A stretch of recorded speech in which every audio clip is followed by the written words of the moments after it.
Welcome to Hurrdat Sports Live. And that's raced up the middle. It's going to play Flavor Torres. Matt Vierling delivers the biggest hit of the season for him. And the Tigers now lead it 2-1. Christian Walker delivers a deep drive to left, and the Astros have their first lead of the day. Off the roof of the Astros bullpen in left field, and it's a 4-3 Houston lead. Today. Can he add to it? You bet. Royce Lewis, a 2-homer game. So Royce with 2 hits today, 2 home runs. Somebody pulled one down the first base line. Gino pulls one down the left field line. That is in the bullpen and bounces in. His second consecutive multi-home run game. Suarez's home run tear continues, and it's 5-1. Swinging a high fly ball into right, again deep, backing up Tucker, turning around, watch it sail, that's gone, he's done it again! Abreu with his second home run in as many at-bats, and the Sox make it 6-1. Number 20 for Abreu. Got the 20 quick.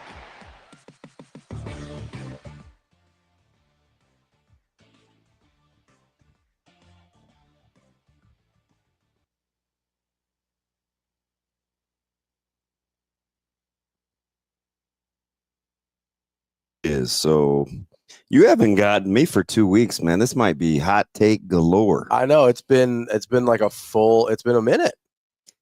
But the good thing is we talk, unfortunately, every day. I feel like we got a lot of the hot takes out over in the group chat. Yeah. Although, so the one we didn't get to, Yeah. on the heels of them winning the Summer League title. Yeah. You're a huge Ben McLaughlin guy. Oh yeah, I like Benny Mac. Oh, we said, I mean, go Hornets. Yeah. Well, and we got Kalkbrenner there now too. Yeah. That's my guy. Oh yeah. And so I was dropping Mike off at the high school, and we were just talking about Charlotte.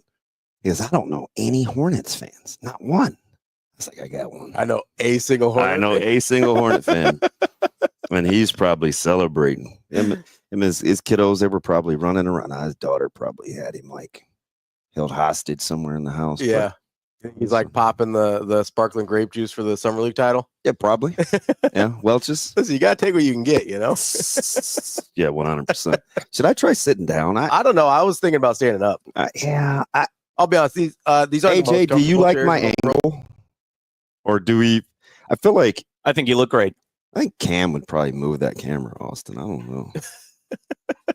But Wow. Cam would have also cussed me out by now. So. No, that's all right, DB. Uh, This is record time. 3 minutes into the show and being critical. I'm going to take the good with the bad.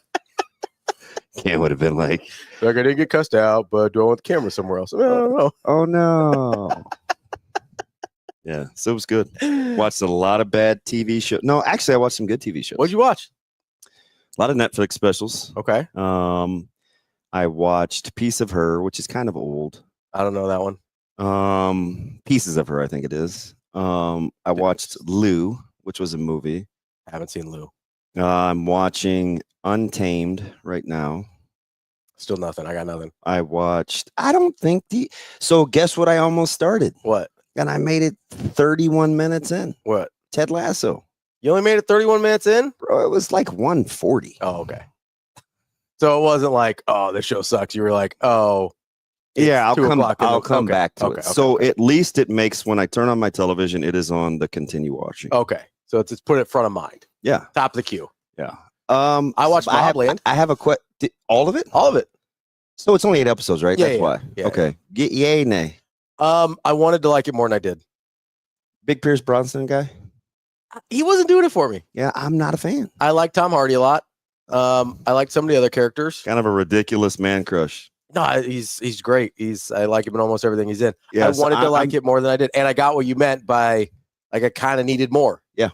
I needed some more backstory. I need a little more info on what was happening. It was quick. It was, and I felt it was quick, but I felt like they didn't use the time wisely. Like I felt like they could have given me more than they did. So it's the whole spoiler alert. So child out of wedlock thing, right? With the yes, okay, yeah, with the daughter, and that's why old girl is so mean spirited. Yes, but I need more to know. Me too. It's not like just the kid, right?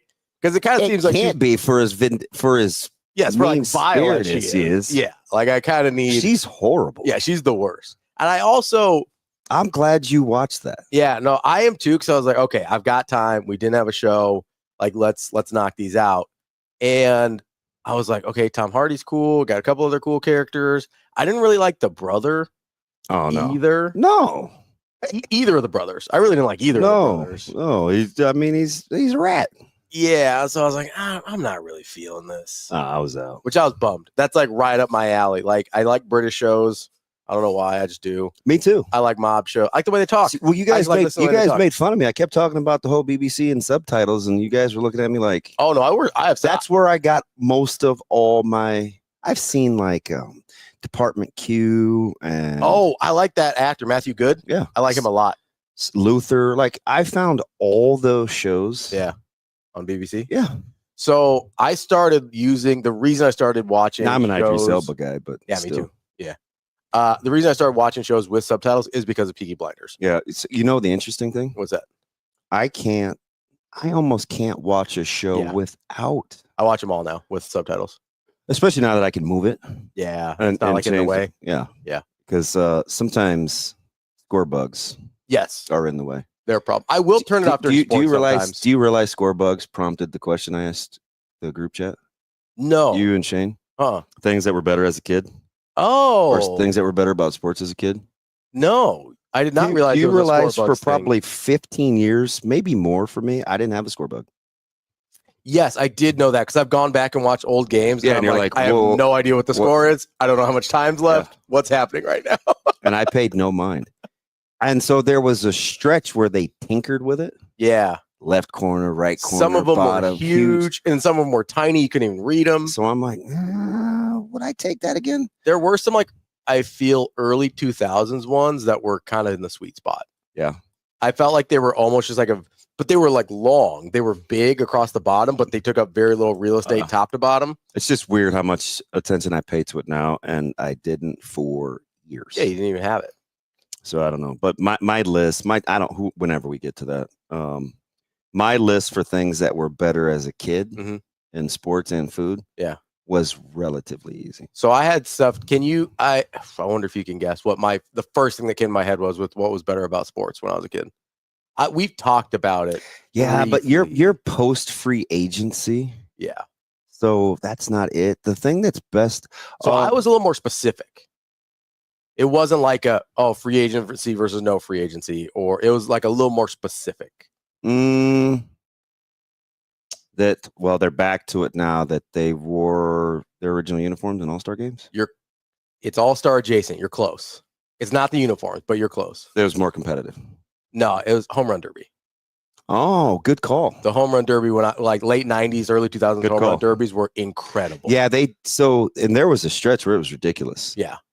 And it still kind of is. Yeah. A little gimmicky. So yeah, they've struggled with it. But a lot of it is you just don't have, like this year, I get those were good young hitters. Yeah.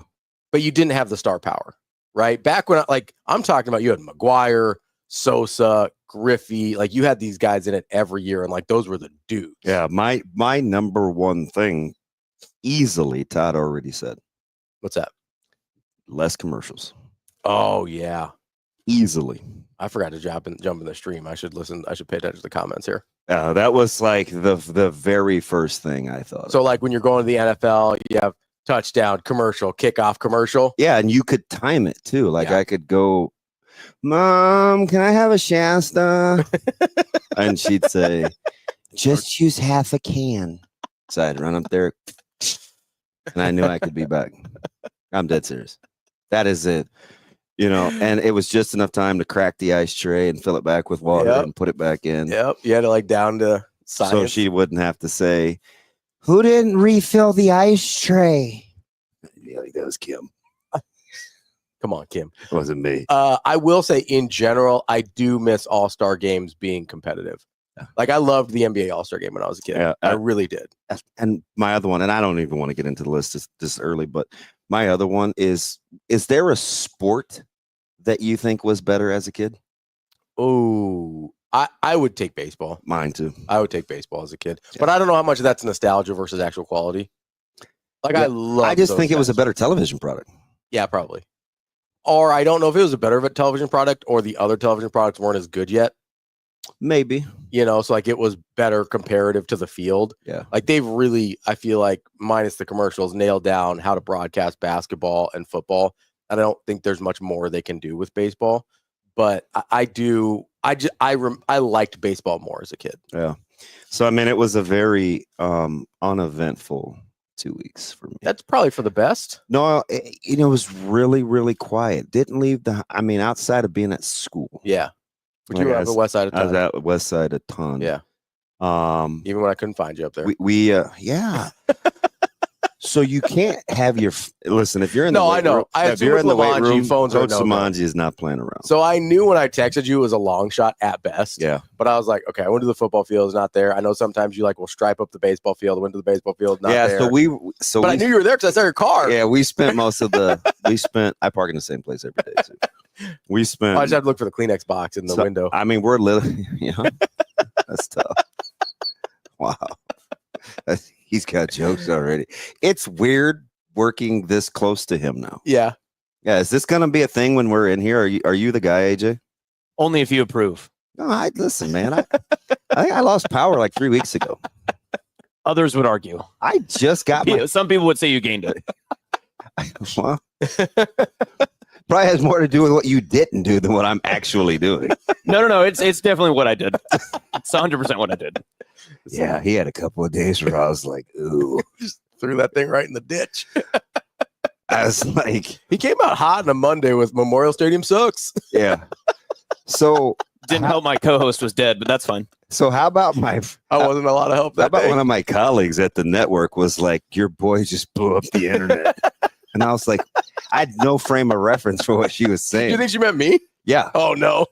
Well, you'd be more apt. 100%. Yeah. Like if it's more likely it's going to be me. Yeah. And I think you guys didn't get me on. Nobody wanted me for a while. So I was a couple of days late, but I knew he drew the ire of some people because his response to me, he goes, I need to give this thing some context right away. I was like, ooh, shoot. He's not going to be misrepresented. That's for sure. So he had it locked and loaded. Yeah, I'm a bad person to do a show with if you don't want to be misrepresented. Because you will take that thing. What do you mean by that? So I like to take something and then be like, oh, that sounds a little funny. And then I'll just do my own thing with it. Yep. I'm telling you. So my one piece of advice to you, AJ, would be to I would just say hold firm, because he's very good at manipulating time. And, this dude can bend goalposts like no other. A doctor girlfriend just said, maybe think before you speak. Wow. That would help. That might help. He seems like in a mouth. cold shot. Is she tough? Oh, yeah. Really? Farm tough, yeah. Oh, bless her heart. Yeah. I don't mind that. So she's not afraid to work. No, I mean, she works way harder than we do. Well, she has a harder job. Yeah, I mean. Well, relatively. People weren't yelling at her on Twitter on Monday. So I will say this. Sometimes people think this is all. Who said this? One of my players. Oh, God, Coach B, you got a dream job. I'm like, you want with what I got? You don't want what comes with what I do. There is a lot that people don't see. You just don't. There's a lot that people don't see. But you gotta have pretty thick skin. Yeah, the perspective was funny though. Yeah.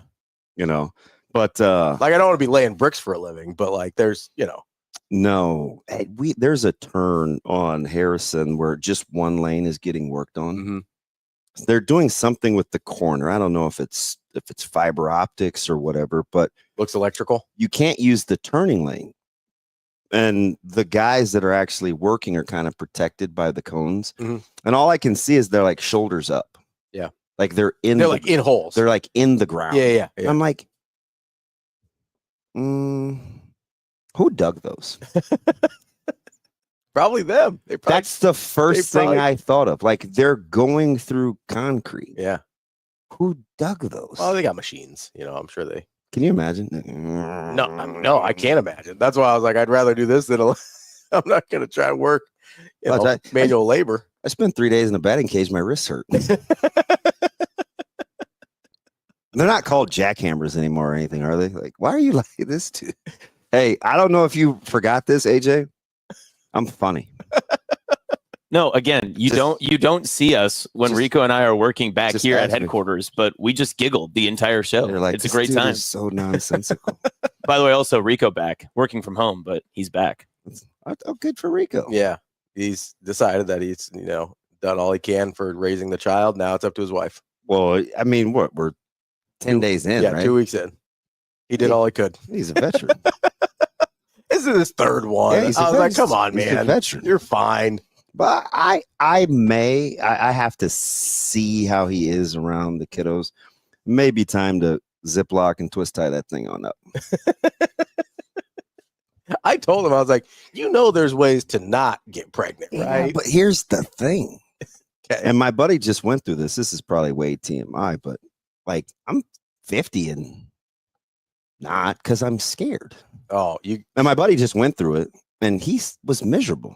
And I think he's kind of not like a tough fighting guy, but I think he's been buried by like grain before, like had his ribs crushed. Relatively high pain threshold. Yeah, he's tough.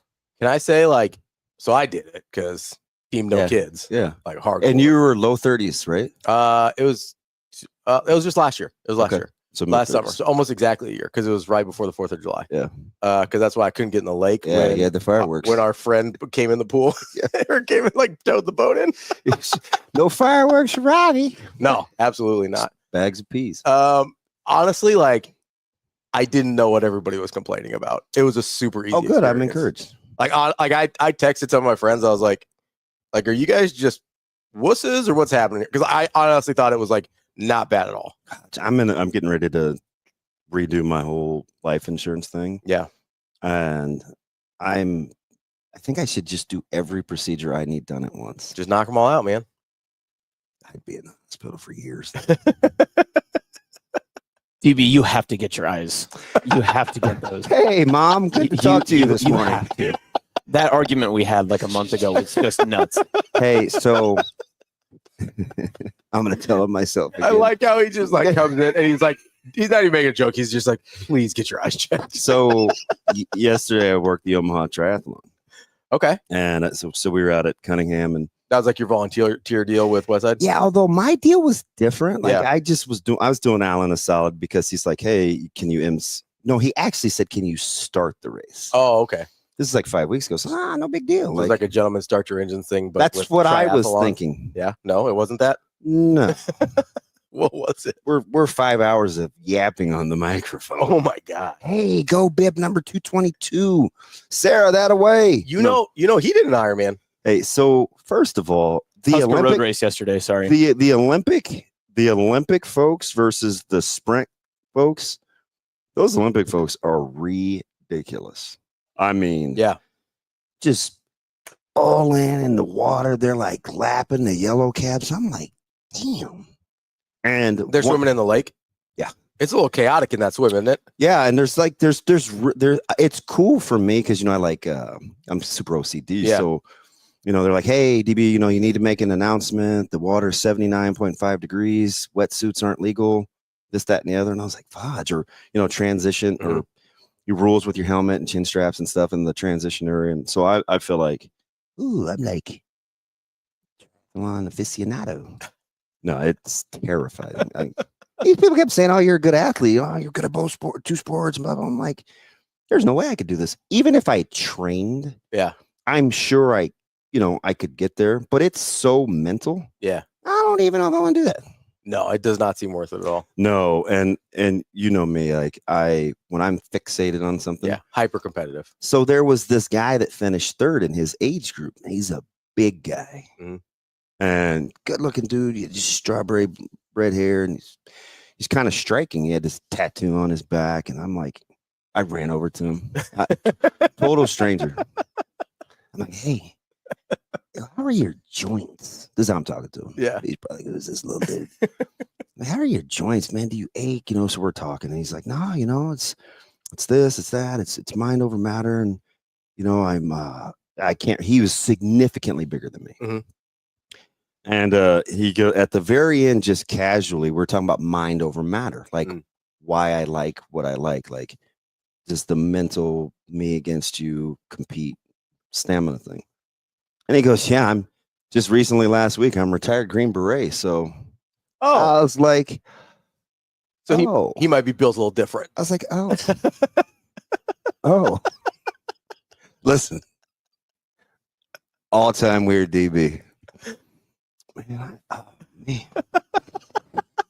Like, I'm in for the hug, AJ, rubbing his back. This dude is like sweaty with no shirt on. And you know I'm a total germaphobe. I was so just like enamored. Yeah. And here I go, just yapping. Hey, man, you know, our special teams, we name them after all these military deals. And when we do our awards, and I was like, hey, I'll be right back. I got to go tell my coaches we love military guys. So I'm bebopping over there, right? Hey, Coach Samanji, man, this guy over we got here. A Green Beret. So what'd he say? Does he want to come talk to us about the importance of mental toughness? I was like, yes, I come by it honestly. Nailed it. Yeah. Austin, did you ever tell DB why you kept swimming? I think so. You were afraid you were going to drown or something like that? No, I was afraid of you. You were. I was going to make fun of you. No, you told me that. You were the voice in my head that I was like, I can't let DB on Monday just be like, yeah, we lost one. Not a good one. Didn't have the rigor. I mean, yeah.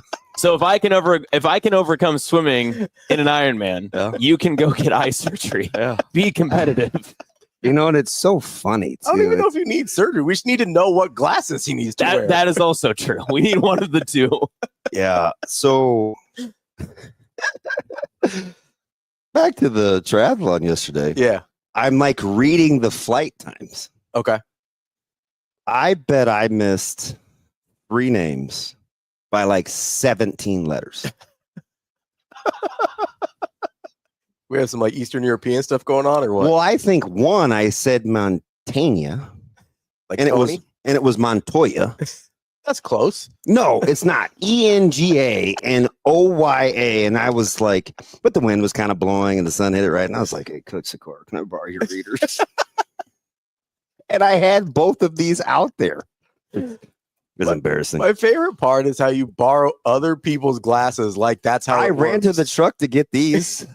I have 2 pair. Like, you know, the prescriptions are different, right? Yeah. So, okay. Thank you. I needed a lifeline. So he had his on the back of his head, and he goes, well, you can use mine. I felt bad. And I was like, no, I'll just go to the truck. I got 2 pair. Yeah. But I had already had his on.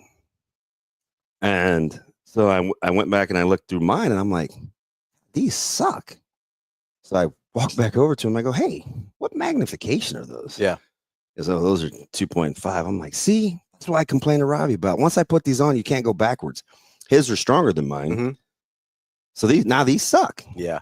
Right. So here's the thing. I don't know if you know this. I used to work at a Lens Crafters. Oh, good. I know you used to crush glass. There is pound sand. No, it's grinding the glasses. We weren't pounding anything. Not there with like a chisel out there, like, you know.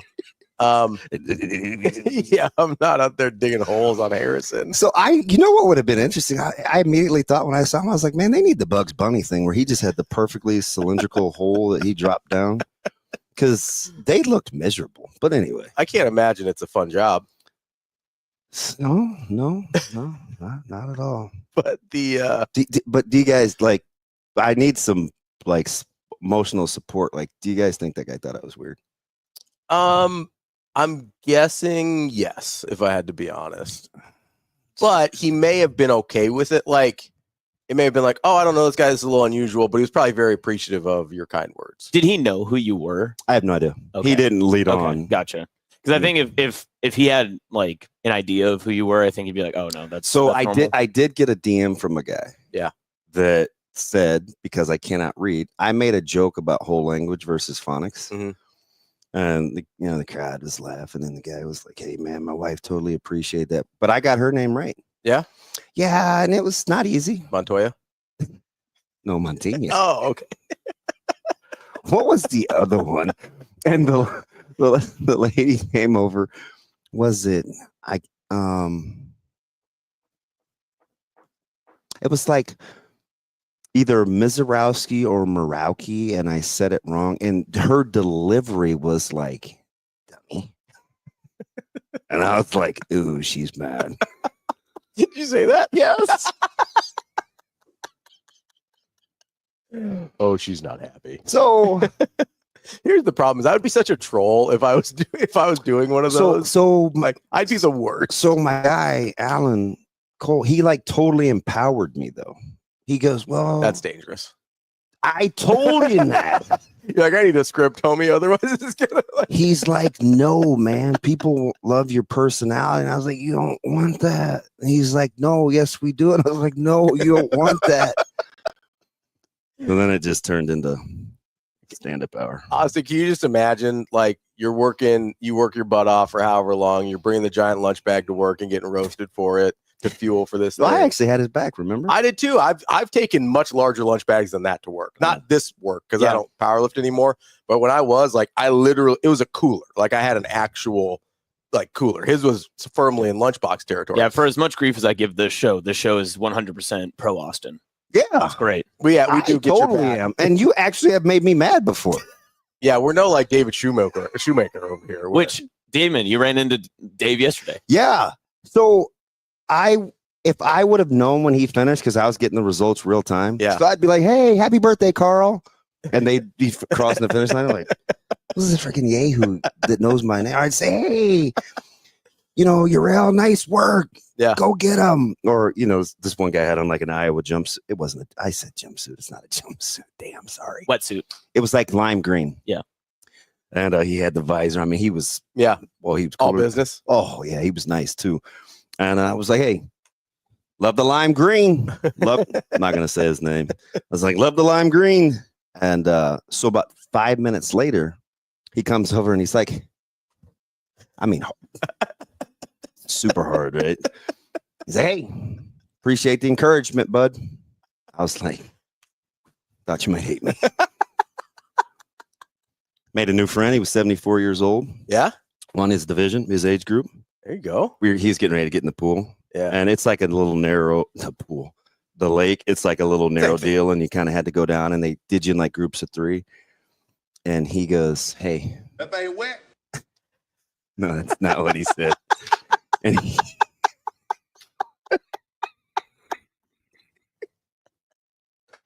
you can tell I'm totally back. Oh. And he comes over and he kind of whispers in my ear and he goes, hey, so just the Olympic guys, we're going to go twice. So are we going to be able to clear this? Do we just get out and we come back to this little walkway and get back in? And I was like, one of the reasons that I did not wear a staff shirt is because I don't want you to ask me questions. I don't know anything. He looked, that's how I said it too. Man, he goes, well, what do you mean? And I go, I'm not going to be held responsible for you being in Lincoln in about an hour because I told you wrong. And he just laughed, And so he was like my friend the whole time. Yeah. It's like during the award ceremony, he came to sit by me under the tent. And I said, you keeping me company? He goes, no, you've got shade. Like, damn it. Dude, that's what I do around here when people ask me questions. Like, you guys know I don't know how to do anything. Yeah, right? So Krista, she was one of the volunteers. She was amazing. She's like, hey, I can get you a red staff shirt. And I was like, hey, I'm not inviting combo. No, that's not gonna work. I'm pulling in at like 4:58. Yeah, and it's dark. And one of the guys, he was cooler than a fan. What time does this thing start? So it officially started at 7. Okay. And I don't know why. I need to go back and ask him. I don't know why he told me 5. That's aggressive. So my man was like 5 or 5:15, but 5 preferably. That's aggressive. I was like, yeah, we're doing a little too much. Who doesn't want to shower at 4:20 on a Sunday morning, right, dude? So I get there, one of the guys, and he was. I'm doing him a disservice. His name was Scott. He was amazing. He's like top whatever in the country. Mm-hmm. Older guy. He's like 61. He went to Hastings. He was like super cool. Yeah. Kind of babysat me through the first hour and a half because, there's so many rules and stuff. And so I had a script and I'm turning down the music. I felt like Shane. Yeah. Even though I had 4 buttons. You're like DJ DB, just mic, music, audio. Did you play any drops? No, but I probably should have. Every time they get in the pool. That thing wet? Every time I grabbed the mic, it was a drop potential. So he's like, it's like 5:05 in the morning now. I just parked and it had rained and I parked in the grass. So they're watching me. It's dark. So I'm thinking people aren't really watching me. Yeah. So Micah volunteered for the first group. So he rode with me. And I'm getting out like super tenderfoot, like I'm on glass. And Krista, the volunteer, she comes over and she goes, "Are you okay?" Like she's genuinely concerned. Yeah. And it's like, yeah, I just don't want my shoes wet. And she, well, why are you shaking No, your head? no, it's completely valid. It is 100% valid. I felt like I kind of got a little eye roll. No, I get it. And I was like, I promise I'm not going to be high maintenance. So I'm careful about my shoes. I am. she hands me off to Scott, and he has like a mining hat on with a light. Well, got to. It's dark out. My man is talking to me like this, though. And Like, I was like, right in the eyeballs. I felt like Gizmo. You know, it's like, that's probably an old man reference, but that was from Gremlins. But No, I got it. Great Christmas film. so he totally got me. Not a big Gremlins guy. He totally got me through the first hour. Yeah. Just because he's just super kind. Man. He was really good. And I know like the difference in terrains between, Hamburg, and he was in Switzerland. He was in Australia twice. Oh, yeah. He was in Spain. Okay. And I remember that, he lost 6 pounds in Spain and all he did was eat. People say that sometimes, like Spain and Italy. Yeah. So if you're done with one of those, how soon did you eat, AJ? After those type of races, I usually don't want to eat, but they like force feed you. Like so they had the pancake and sausage man, and people were smashing those pancake pancakes. man is great. I love the pancake man. I'm not gonna lie. You look pretty good. I started to walk over there. Was he like flipping them to people? I'm constantly telling myself no. So I'd seen him do it before. Yeah. But his sausages were huge. Yeah. They weren't like the little. I can't stand him. Can I just tell the story? Well, not to glaze your own donut or anything. Not to glaze our own donut here or anything. Not to sprinkle my own sundae. Incredible. Okay, so the man had. I need to go. The man had incredibly large sauce. I need to go put my little brown behind down somewhere and go take a break. No, so the links were exceptionally good size. Yeah. And they looked sensational. Yeah. And I wanted to ask, but how do you ask another grown man where he got his links? Right? I think that's fair. Like, hey, where do you source your meat?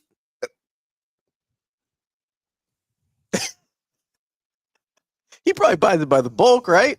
With as much as that guy goes through. I was going to say that's my point, but after you two children laughed kikiing the whole way, you wouldn't have believed that that's what I was after. I knew exactly that's what you were after. I just wanted to know where he got it in bulk. You're the guy that buys like a half a cow and a whole pig. Like, I understand that's exactly what you were after. You're like, hey, this is really good. You obviously buy a lot of it. Where are we getting this stuff? Which, by the way, Micah had some of the bacon the other day from the pig. Yeah, and he's like, I don't know why we don't eat this all the time. I was like, shoot, I do. You're gonna save good stuff for me. Oh, all right, that's it. We should get back to the show. I'm glad you guys missed me. That's awesome. Of course we did. I see my man JD's back on Husker Wrestling. Always. Yeah. Always. So I talked a lot of Fargo. A lot of wrestling last week. I talked a ton of Fargo. We talked to Sauter for like a good half hour. Most of that was wrestling. Yeah. That was his Fargo trip and his Florida trip. Like, we were all over the wrestling last week. Nice. Talked a lot of Cade Ziola. And I missed it. Yeah, it was on Friday. Do you think college wrestling is strange how a guy could like win nationals and then redshirt the next year? The eligibility and years in college wrestling. It's just the maneuvering of the roster in itself is fascinating. And then you get like Olympic redshirt years, and then like you've got. I mean, AJ Ferrari's like 24, and he's going to be in his 6th year of college. Have you starting to get a little snippet of his personality? Yeah, he's going to be a lot. There's a lot going on there. We're really crossing our fingers and trusting the culture. You know what I mean? Yeah. Well, Coach Manning said it best. Well, I'm hoping so too, Damon. All right, then, Coach. Cool. But no, Yeah, we talked a lot of wrestling with Sauter. It was good. Austin, are you happy to see me knowing my Dodgers pretty much are trash? I'm just always happy to see you with or without context. Oh, jeez. I don't believe a word this dude says. 100%. You know what? Sauter said the same thing on Friday. No, with Sauter, I believe it. I wouldn't want to see him either. That's probably true. I mean, you guys are still 3.5 clear of the Padres. I think you're okay. Oh, they rot right now. You know what? I'm a little mad because like the Red Sox were on a 10-game winning streak, and they're like, "Hey, All-Star break, great time." And then you met the Cubbies. Yeah. I'll blame Bill Simmons. He's the one that jinxed it. What did he do? So he had a tweet where he was like, "Hey, I love this team going into the All-Star break. Yeah. They better not tinker with it." Yeah. And then they Immediately proceeded to play the way that they played coming out of the break. And he quote tweeted his own tweet, and he goes, "I may delete this." Yeah, the timing was a little frustrating. You know, you're going in hot for the first time in like 7 years, and yeah. Nope, just it's fine. Are you excited about the Portnoy news? To FS1 or to Fox Sports? I'm interested to see how it goes. Yeah, excited is too aggressive, but I'm curious for sure because they already tried to do a deal with ESPN. Well, he came out with his first hot take, so I was like, "Oh, I didn't see the hot take." Oh, it's the WNBA shirts and wanting more money. Yeah. I mean, I had some thoughts on that. I did. It's tough. Let's take a break here real quick before we get to actual sports. The Cleveland.com Big Ten preseason media poll also just dropped as well. Hey, can we do an exercise? I love to exercise. Yeah. Okay. You probably have yours off the rip. Okay. I want you to rank 5 through 9. Okay. In the Big Ten. Okay. Austin, I would like for you to do the same. And then we're going to go through Cleveland.com's. All right, let's do that. Coming up next, that's DB. I'm Ravi. It's Hurrdat Sports Live.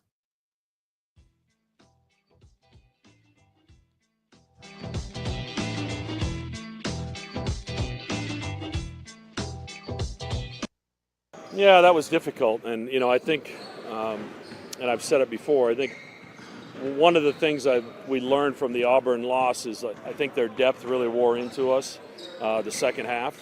And, you know, we wanted to make sure we were a deeper team this year, and I think we've accomplished that, especially across the wing. I mean, we don't look very deep at the center position right now because everybody that seems to be out's at the same position. But, you know, I really like the pieces. I like our length. I think there's a lot of interchangeable parts, both defensively and offensively. So I think it's going to be a fun group to work with.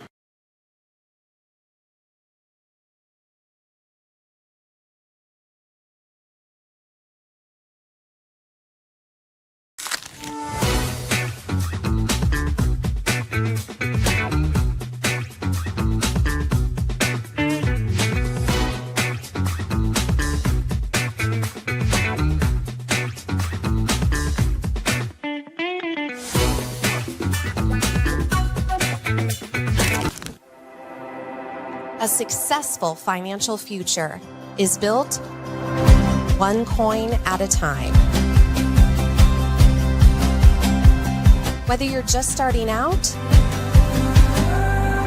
or a seasoned saver, we've got the financial resources and team of experts who will be with you every step of the way. Centris Federal Credit Union. We are where you are.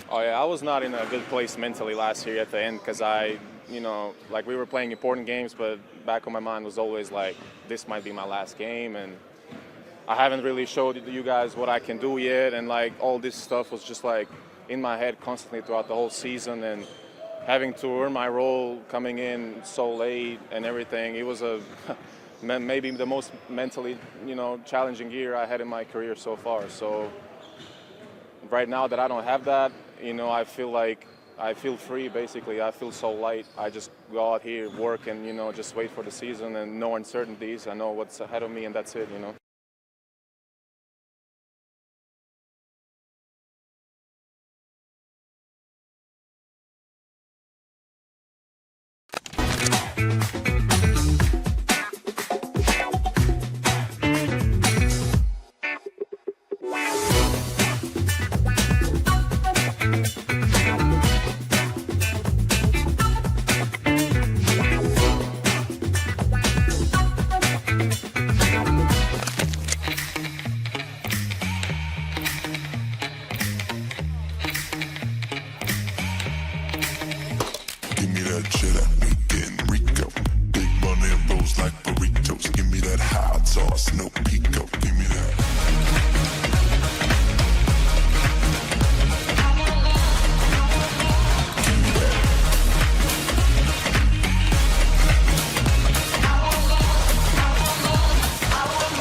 Oh, for sure. I mean, I'd say once I committed, I knew what I was getting from a program, just the way they like to use their guys, especially moving off the ball and shooting the ball. But I'd say focusing on my high school season first, because that was first and foremost, and I wanted to finish strong there. And then continuing that through my off season, just asking some of the coaches, like, hey, what do I need to work on? What do we do here a lot? And just building off that. What was some of the feedback you got? What have you worked on through the first part of the summer? Oh, first part of the summer, I mean, obviously getting a ton of shots up. I feel like that's kind of what this program's known for. And then obviously getting up and down, I feel like I'm one of the most athletic guys in the gym most of the time. So just using that to the best of my abilities, for sure.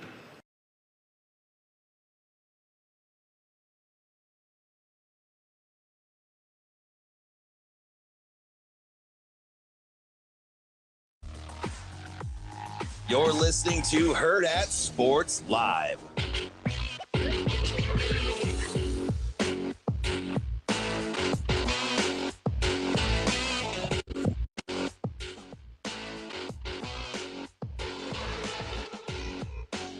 Welcome back, Hurrdat Sports Live. That's DBM Ravi Lulla here at Hurrdat headquarters, reminding you keep those eyes focused and straight ahead.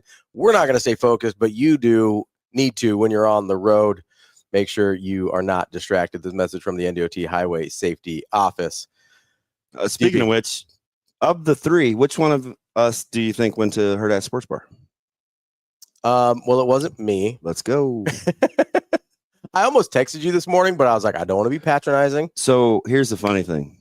It is like a muscle memory thing, though. Yeah, so like I dropped Breeze off. Yeah. So I'm early. Yeah. So I'm rolling in at like 6:30. And I'm trying to play music. Right? So I'm focused on... You're trying to play music after you drop Breeze off. Yeah, so I'm sitting in the parking lot. Yeah. And I'm trying to play music. Why do you think I had a jump scare? Why? Shane has his face beaming in my driver's side window. Do you like knock on his... Listen, this is like this. And I was like... There's like a piece of glass. And you try to be so cool that you weren't scared, but I was terrified. Yeah. I was fumbling with my... If you're not paying attention and somebody ends up in your face next to your car, it's always a jump scare. So, but I was happy to see him. So I rolled down the window and I was like, hey, what's up? He's like, Damon, good to see you. It's been a couple weeks. I'm like, no boop. He goes, hey, you guys are at headquarters. And I was like, whoops.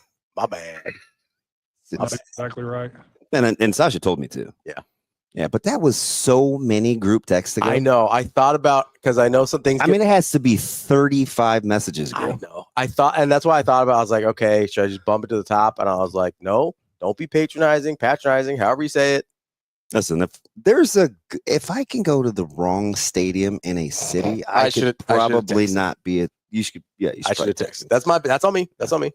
I'll eat nobody buys the excuse that it was, they changed the name of Huntington. Like, never mind. I'm not going to explain being at the wrong stadium. They're both named after banks. I get it. I get it. I blame my Lyft guy. My man said, University Drive. Are you sure?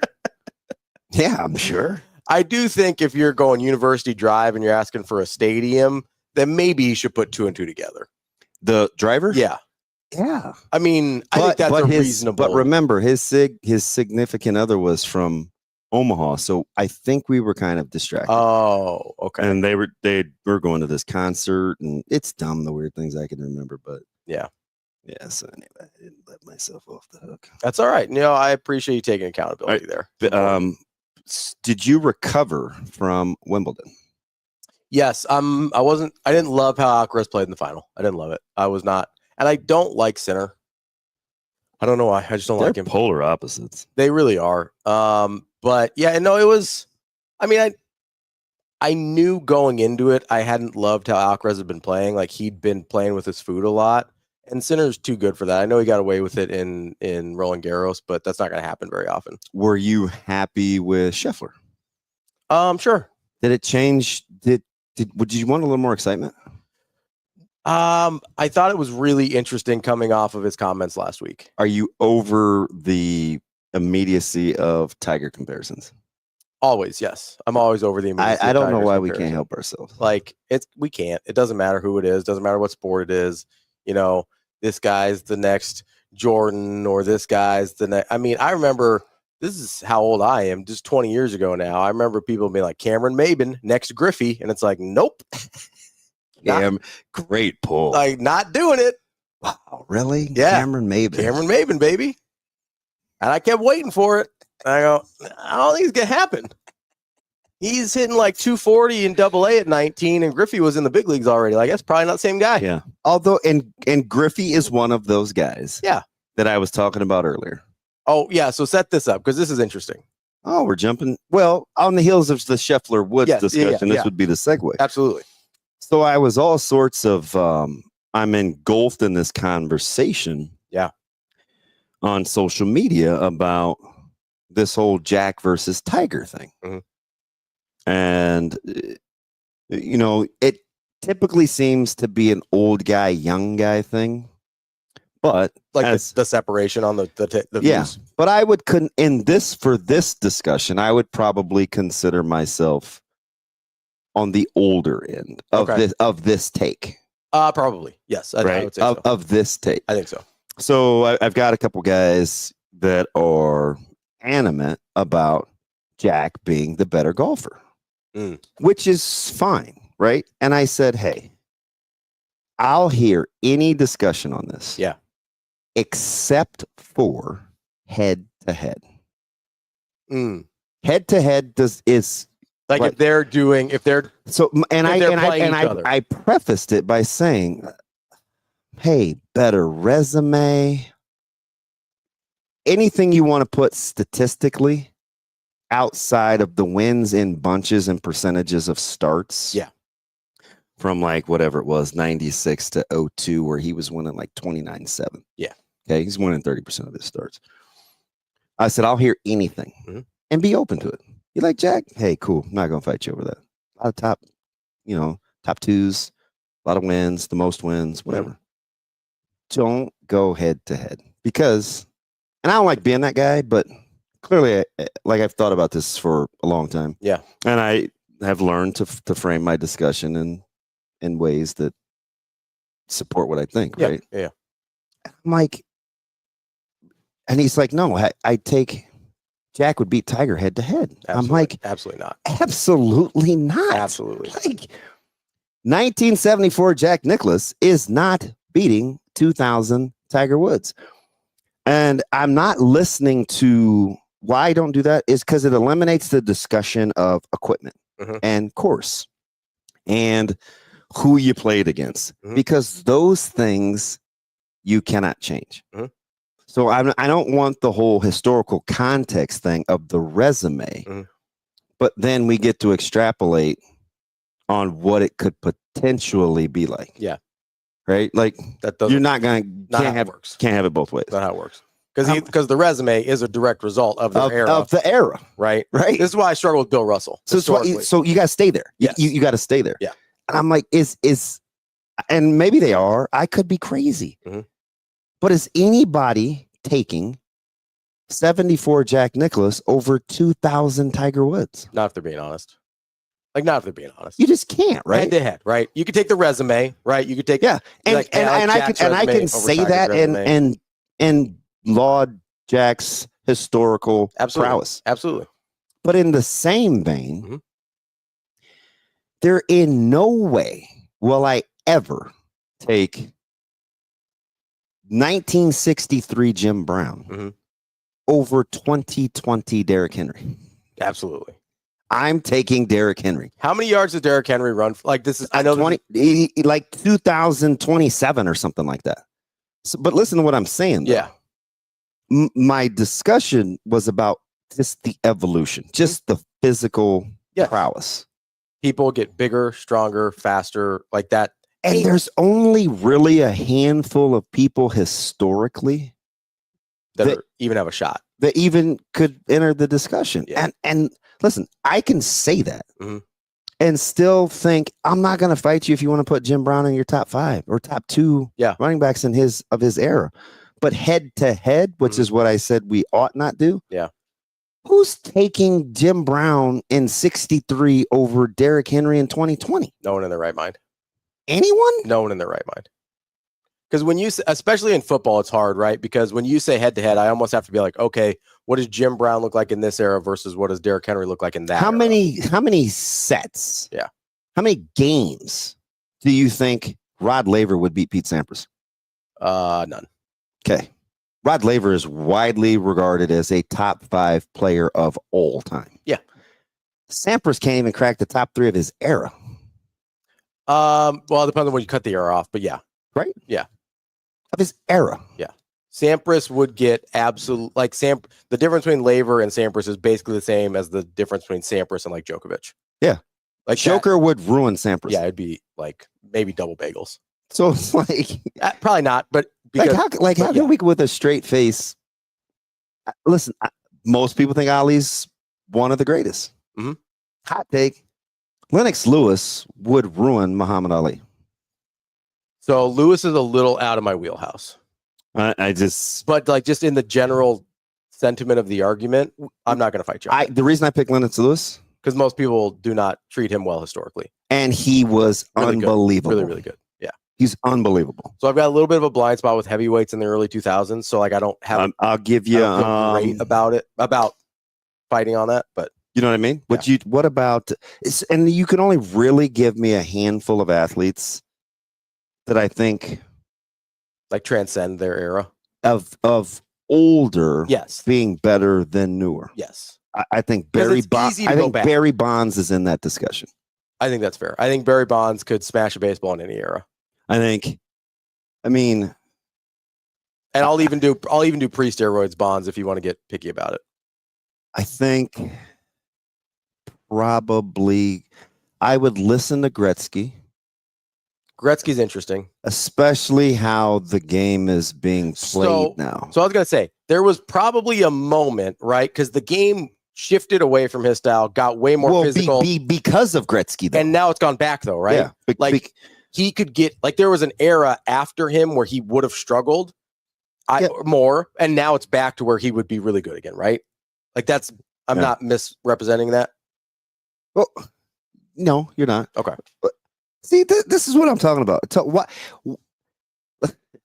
Talking out of my butt. Why, Johnny? Why is Lewis beating Ali laughable? You're talking 6'6", one of the best, monster. The best heavyweight jab. Not from Larry Holmes. Who's the biggest guy Ali fought in his prime? Joe Frazier or no, George Foreman? Foreman's bigger than Frazier. Okay. Yeah. I'm going to tell you what George Foreman is compared to what Lennox Lewis is. Well, and here's the thing about Foreman is just the evolution of punching combinations and boxing. Yes. Foreman would get destroyed today. It'd be tough. I mean, Foreman got beat. No, he was older, so I don't want to do that. Yeah. But a young great guy beat a big old guy. Yeah. And when Holyfield beat Foreman, that is certainly not talking out of my rear end, though. So when George Foreman fought Ali, Captain, I'm not arguing resume. Yeah. I'm not. Because Jack's resume is considerably better than Tiger's. Yes. Yeah. I don't have any problems with that. We're not talking about resume. And if you want to say Jack was better and was a better golfer because of when he played versus Tiger when he played, I don't have any problems with that either.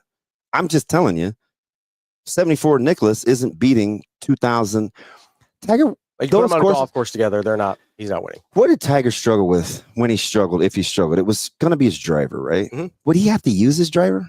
Probably not. He could probably because they had to consistently make the courses longer, especially because of him, right?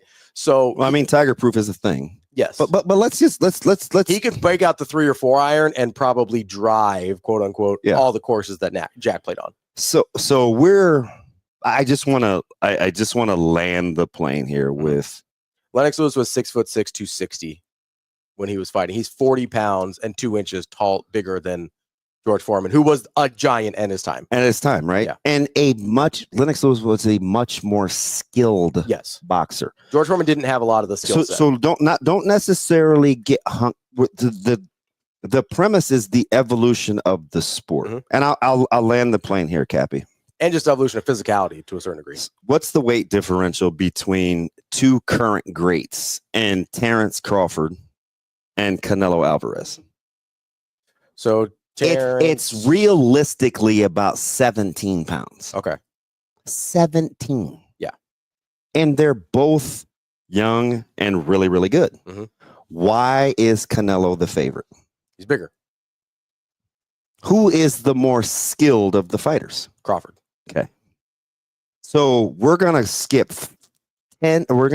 4 decades of skill development of big guys and think it's not gonna hold the same amount of value. Yeah.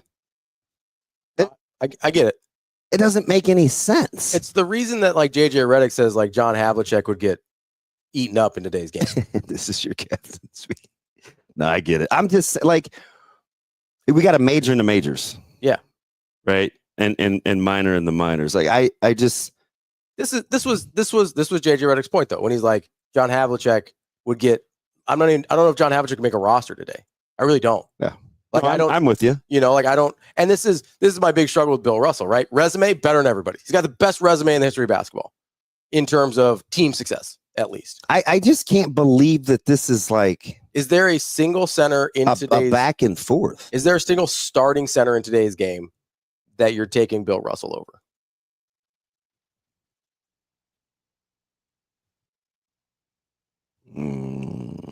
Maybe. No. Probably not, right? Probably not. Probably not. Put Walker Kessler in 1960. How about Clint Capella? Yeah. Put them. I know you think that's weird, but a rim running, undersized, rim protecting. Put Dwight Howard. Put Dwight Howard in 1960. Yeah, I'm just trying to put Dwight Howard in 1960. I'm trying to imagine a world where I am living that Clint Capella is do you know why? one of the all-time greats. But do you know why I do that? Do you know why I don't pick the best? You know why I pick Wade Boggs versus Ted Williams? To prove my point. Because it's easier to pick. It's easy to pick the best and be like, well, yeah, I'd take just to prove my point.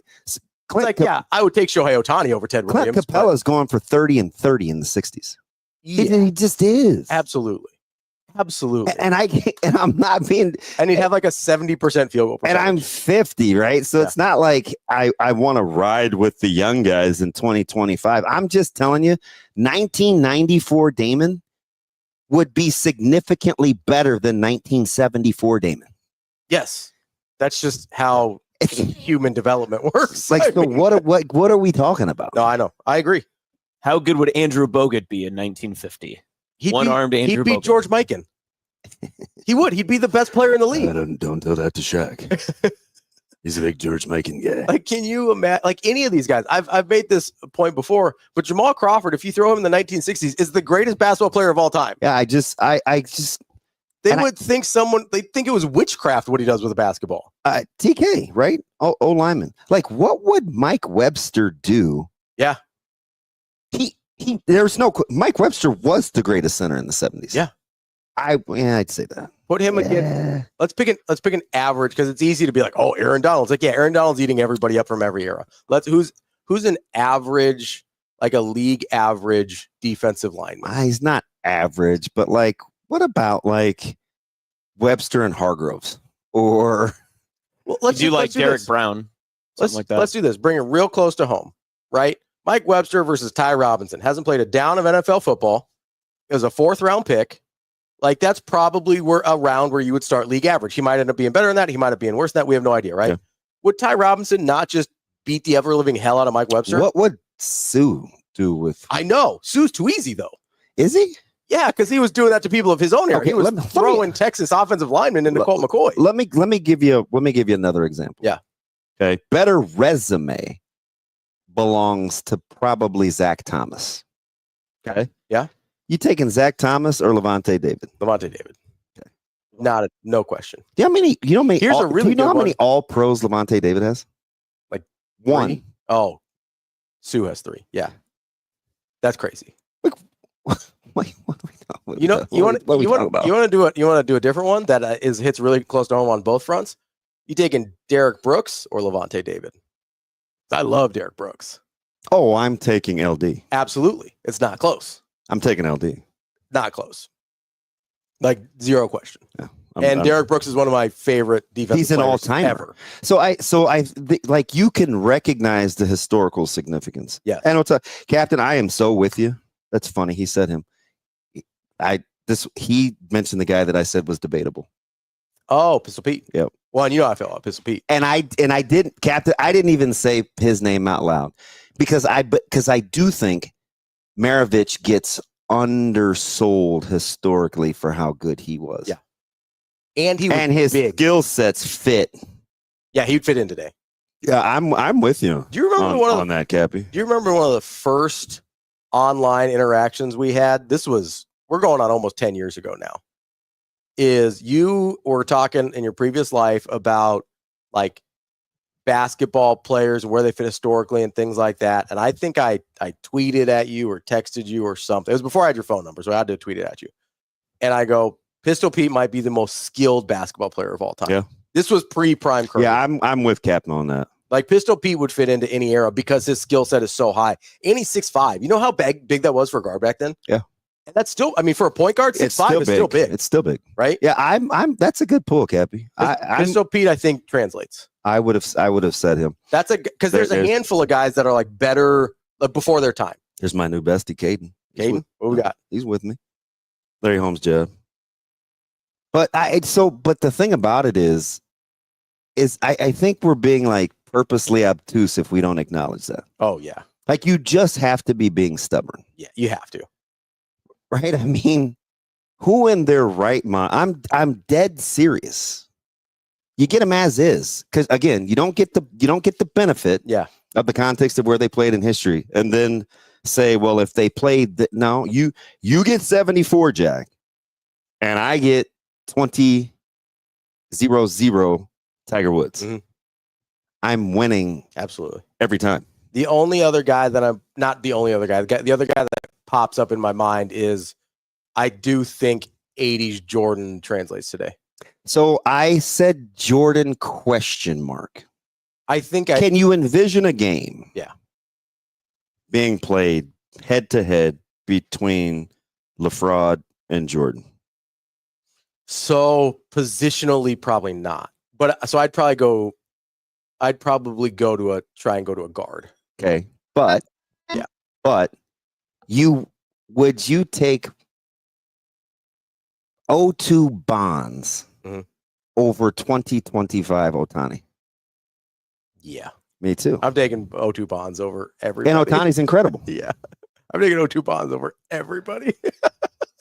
I think Bonds belongs in the discussion. You know how I feel about Barry Bonds. Like I'll just sit there and stare at his baseball reference page because I still can't believe half of it.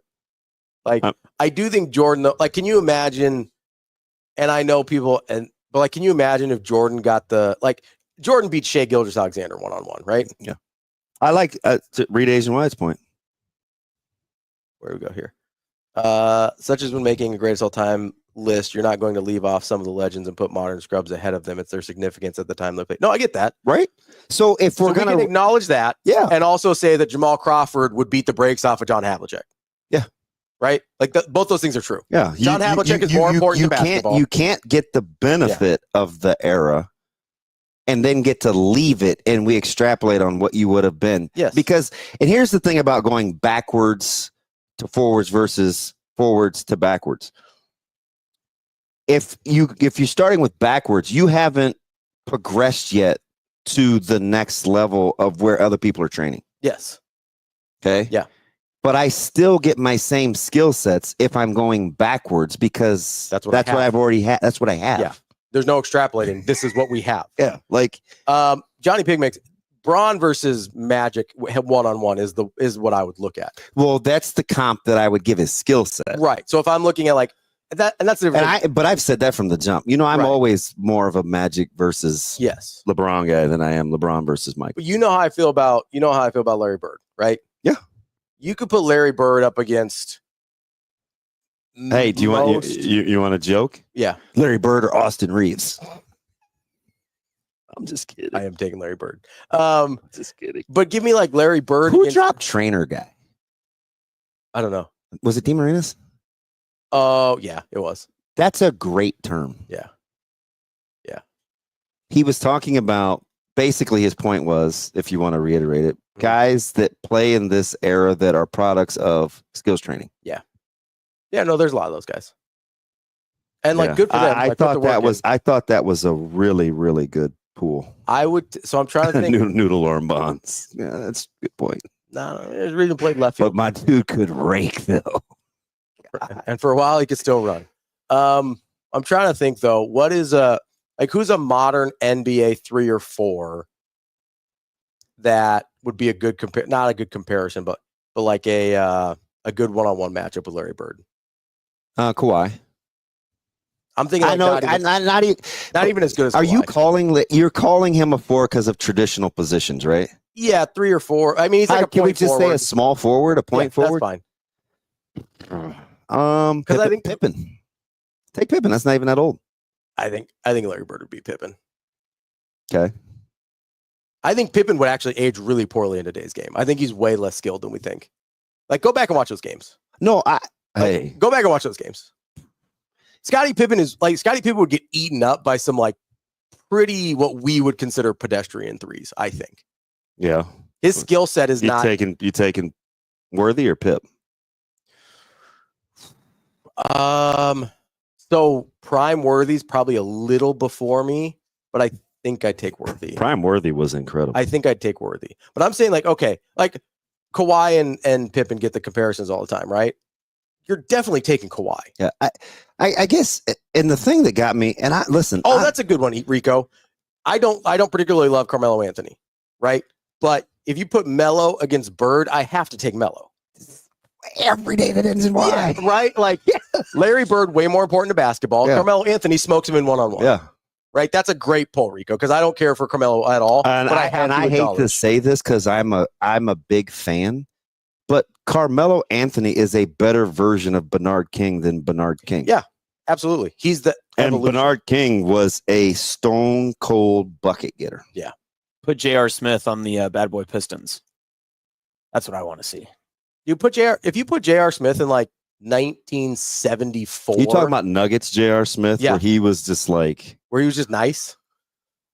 Yeah, he's gonna score a ton. He's gonna score 30 a game, easy. So my thing was, and I hate to do this because it's not really fun, but evolution is a real thing. Mm-hmm. I mean, look at the 100-meter dash times in the Olympics. Yeah, just look at them. Now, you know what's interesting about track? Yeah. Is times are times. Yeah, that's what I mean. Like, times are times. Look at the records in long jump and high jump and triple jump and shot put and discus. And with a few, I mean, we're even at the point where the crazy doping Soviets are losing their records. Yeah. Like, those held for a longer amount of time because of some, chemical enhancements. That's totally fine. But even those are getting passed at this point. Like, you can't really debate, like, what's the Usain Bolt number? 958? Like, Jesse Owens isn't running that. No. Oh. Like, no. And you don't get to say, well, if Jesse Owens got to train and was because then you're removing him from his era and what gave him his competitive advantage. Like, then Asafa Powell is also going to beat his brains in. Yeah. Because you don't, even if you move him to this era with all that stuff, like Asafa Powell's beating him, right? Give him the equipment, give him the whole thing. So I probably would have let it ride. Yeah.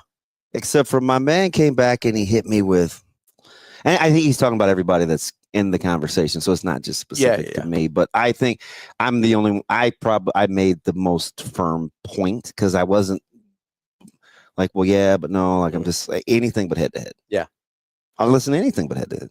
My man goes, you football guys are hilarious on golf history. Really? Like, really? First of all, I'm not a football guy. I play football. I'm a sports guy. Yeah. Yeah. So pick a sport. Okay, let's talk about it historically. Yeah. Spent a lot of time doing this. Not saying I know everything, but I'm certainly not pulling it out of my ass. And don't try to tell me a Phil Mickelson wouldn't piss pound Lee Trevino. Oh, God, yeah. I mean, come on. Listen, Phil Mickelson. Come on. Piss pound. Phil Mickelson has 45 PGA wins, I think. Like 57 total, like 45 PGA Tour victories. Phil was competing in Peak Tiger. Pete Tiger was winning 30% of his starts for 4 years. Yeah, so Phil just didn't even get a chance. He didn't have a chance. 30% of the stuff he was like. He didn't have a chance. Yeah. Like, what are we talking about? Yeah. I'm going to guess Lee has like 14 wins. Give me a sec. I'll get on my Google game. I'm very good at this. First of all, give me Trevino's years. Okay. Specifically, I need to know the career. Okay, so like 70. He won the U.S. Open in 68. Okay. He won the PGA Championship in 84.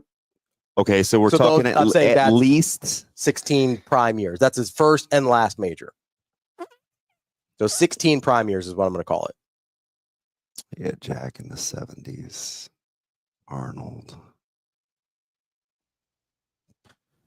I'm going to say Lee Trevino. Oh, Phil has 45 PGA Tour victories. I'm going to say Trevino has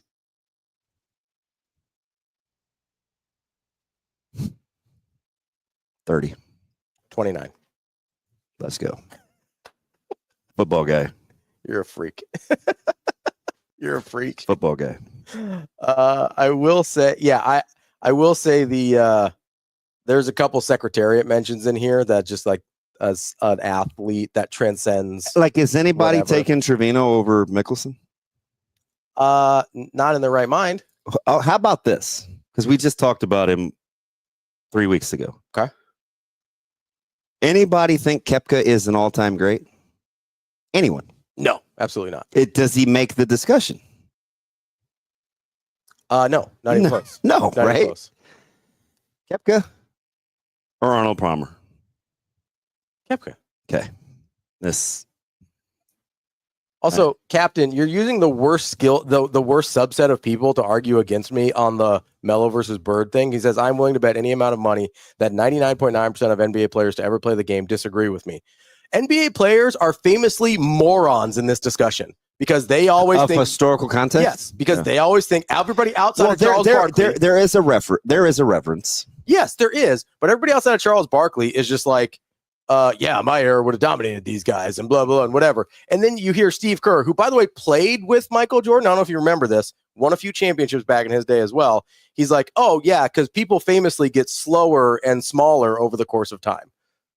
No, everybody gets bigger, stronger, faster. I'm missing sort of the conversation. I give Cappy some grace. Listen, I'm just saying. NBA players. I mean, I like bad guys. Yeah, I was saying it's a piece of cheese guy. That's not true. NBA players are the worst subset. They have the least amount of like context and self-awareness in this conversation. That's the worst subset of people to bring up. Yeah. They have like every single NBA guy, 99.9% of your NBA guys are sitting there and saying, oh, my era was the best, regardless of what their era was. And guess what? It wasn't. That's why I always say like, and you get mad at me sometimes because all the time. Well, yeah. But that's when I say like the NBA is better than it's ever been. I mean, the talent and skill in the NBA is way better than it's ever been. I don't even think that's arguable. You may not like the product as much. I'll hear that argument. That's fine. But the talent and skill is not close. I get why Cappy's mad because I'm a Bird guy. I am too. I think Bird's like the sixth best player of all time. I love Larry Bird. Micah would lose his mind as a Team Bird guy. But the frame of reference, Cappy, is this. Would you rather have Melo playing in the 80s with his 2008 game or Bird playing in 2008 with his 1984 game? That's the discussion when we kind of just dumb it down and we say Bird over Melo. Yes. LMAO, right? Like listen, that's the discussion. I get that Bird's probably you like him better as a teammate and as a 5-on-5 guy, but we're talking about talent, physical ability, and skill sets. It's not close. Yeah. And I don't like Melo, and I love Larry Bird. Now I'm listening to Josh, which by the way, he came up all camp. Because there's another D-Lo in the queue. Yeah. It's going to be really good. D'Angelo Russell? Mick is a stud. He cut his hair too, so I was making fun of him. And I was like, man, whose idea was that? He was like, mine. I'm like, yeah, you're definitely a D-Lo. Just the irrational confidence. But anyway, yes, I said this earlier. LBJ versus MJ. Yeah, I said it earlier. I'm lending credence to Josh's. One-on-one, LBJ wins. Like that, I don't think that. I think so. I hear you. That's the example I used. He's just huge. Melo would have been on the bench. What? These people are out of their minds. They're out of their minds. Why, Dude, and that's what we've had. Bo Jackson got brought up a couple times. Let me tell you this too. Bo Jackson would not be that good in today's NFL. I'm not saying that. Healthy Bo Jackson is not like. Listen, are you taking Derrick Henry over Bo Jackson? Is it the same skills in the early 90s? We're just transporting him. Late 80s, I should say. Yeah, I'm probably taking Adrian Peterson. Oh yeah. Okay. But I'm a huge all-day guy. Because he's one of the best running backs of all time. He is so good. So freaky. Adrian Peterson is so good. I can't believe he doesn't come up more. He's so good. He's sensational. So good. There were stretches where every time he touched it, you're like, somebody's going to get embarrassed or he's housing this thing. And if he picks up 6 yards, he's going to knock somebody on his ass on his way to 6 yards. Like Adrian Peterson, like Bo Jackson couldn't touch Adrian Peterson in this era. Yeah. And can you imagine Adrian Peterson in the 80s? He would have killed people. Like I don't even know what we're talking about here. Yeah, put Saquon. You're taking freaking Bo Jackson over Saquon? Listen, I'm not. You don't even like Saquon, and you're not doing that. I like him. You don't love him. I don't love him. And nobody in their right mind says I like him. Saquon. I like him a lot. Come on. So I'm not here necessarily for the Bo slander because Bo was incredible. Like I sent you that film. You did. And you're like, in a typical, I got to read your response. I mean, this might be the most you thing ever. Ravi, we are getting a lot of all-time worst takes by Ravi here in the chat. I mean, they're out of their minds if they don't think. Like, I love Larry Bird. Melo would cook him one-on-one. So I'm not rolling you. This is just your personality in a nutshell. Yeah. So I sent him these clips of Bo Jackson. This highlight on TikTok. Fantastic. I mean, it's sensational, right? It was fine. So I sent it over to my man Ravi, L3. And my man comes back with, can I say this? Yeah, I don't care. Really good college running back. Also, not stuff no one's ever seen before. So the context of this is the caption. The caption on the video was, no one's ever seen anything like Bo Jackson before. I think before or after is what it said. And so it was all Auburn. It was all Auburn highlights. Yeah. And so I was like, okay, really good college running back. Yeah. Accurate. And also, we have seen this before and since. And what did you hit me back with? I said we saw this before a few years earlier with Marcus Dupree, who I think was better than Bo Jackson. I think he was a better college running back than Bo Jackson. That is so tough. Can you agree it's at least a conversation? Yes. It's at least a conversation. Yes. But yes. Nobody puts Marcus Dupree. They're only a few years apart. And nobody puts Marcus Dupree. That's a good one. Nobody puts Marcus Dupree in the same conversation as Bo Jackson. Nobody. Not a soul.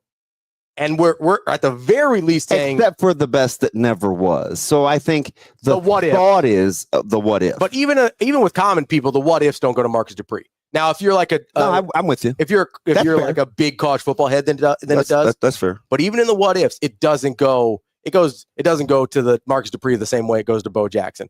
Marcus Dupree, I think you can make an argument, was better than Bo Jackson. They're at the very least equals. Melo over Sue Bird, maybe. These dudes, dude, they're out of their minds. I hate laughing because I don't want to gas the fire, but I just listen. It's great. And somebody brought up Wilt Chamberlain. Wilt Chamberlain would be good in today's NBA. He would not average 50 points a game. What are you guys talking about? Yeah. He would be like, you know what DeMarcus Cousins would do in the 60s, DB? DeMarcus Cousins who cannot get a job in the NBA. I don't know if he's saying that, Robbie, because he said so one-on-one, Durant is the best player over Jordan. He's not saying that. No, but again, if you give Durant skill sets, no, Durant probably beats Jordan one-on-one. If you get Durant's, I'm trying to stay away from opinions. And sometimes I agree with you, sometimes I don't. Yeah. I'm trying to stay away from opinions. I'm trying to just make this as linear as I can, so we don't have to have whether we like somebody factor into the argument. Yeah, everybody knows I like Jordan better than Durant. Would you take the offensive prowess of late 80s, early 90s Jordan in 2025, or the scoring prowess of Kevin Durant in the 90s or late 80s? If we're swapping them, I probably still take Jordan.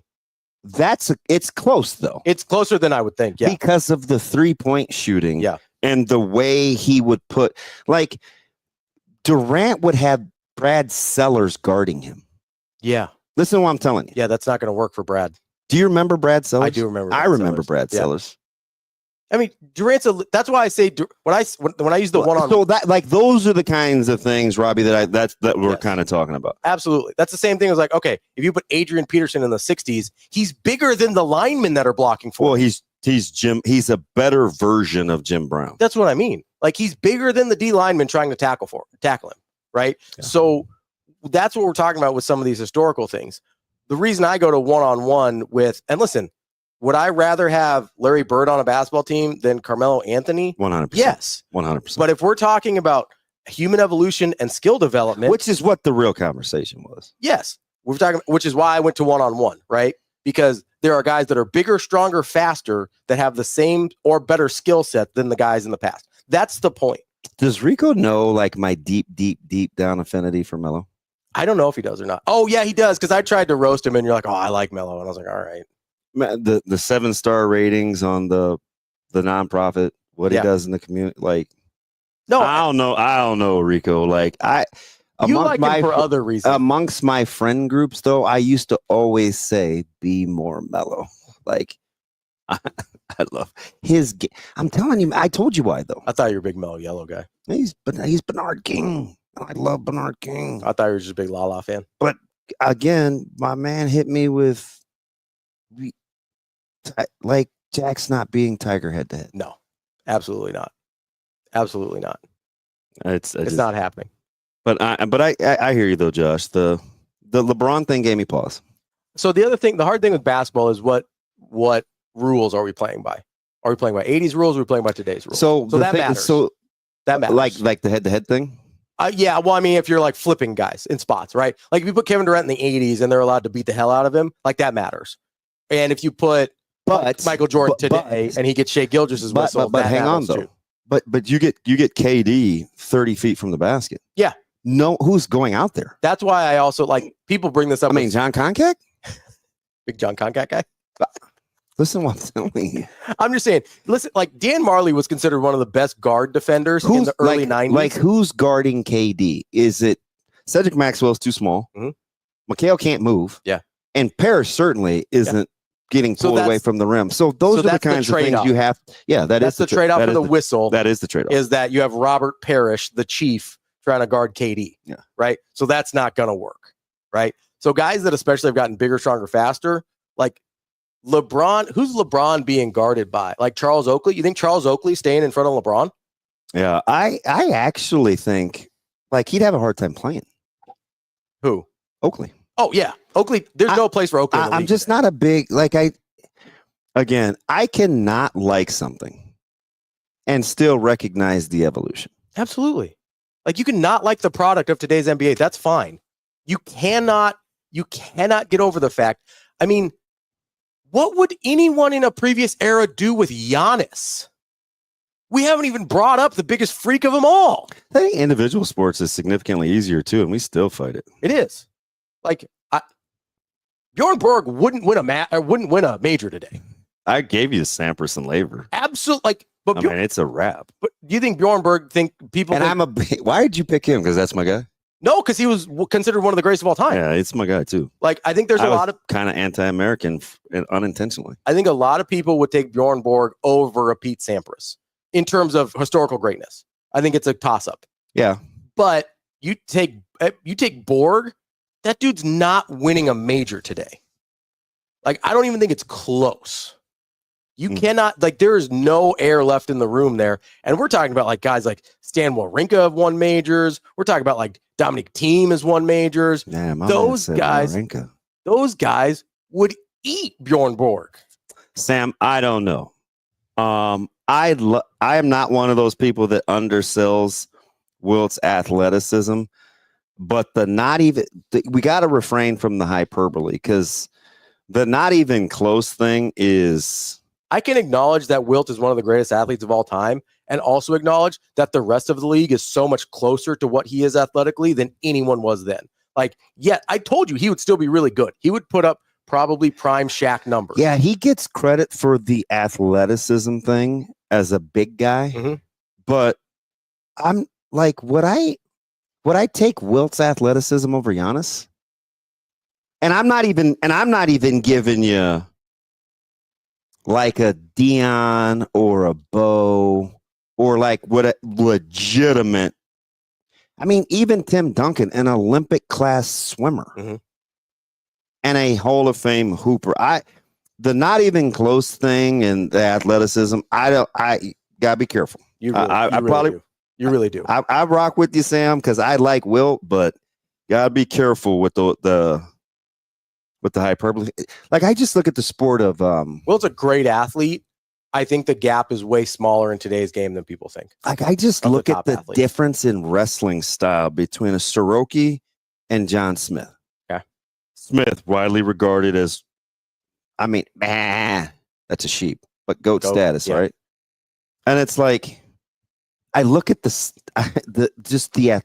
just how you have to officiate the sport of wrestling.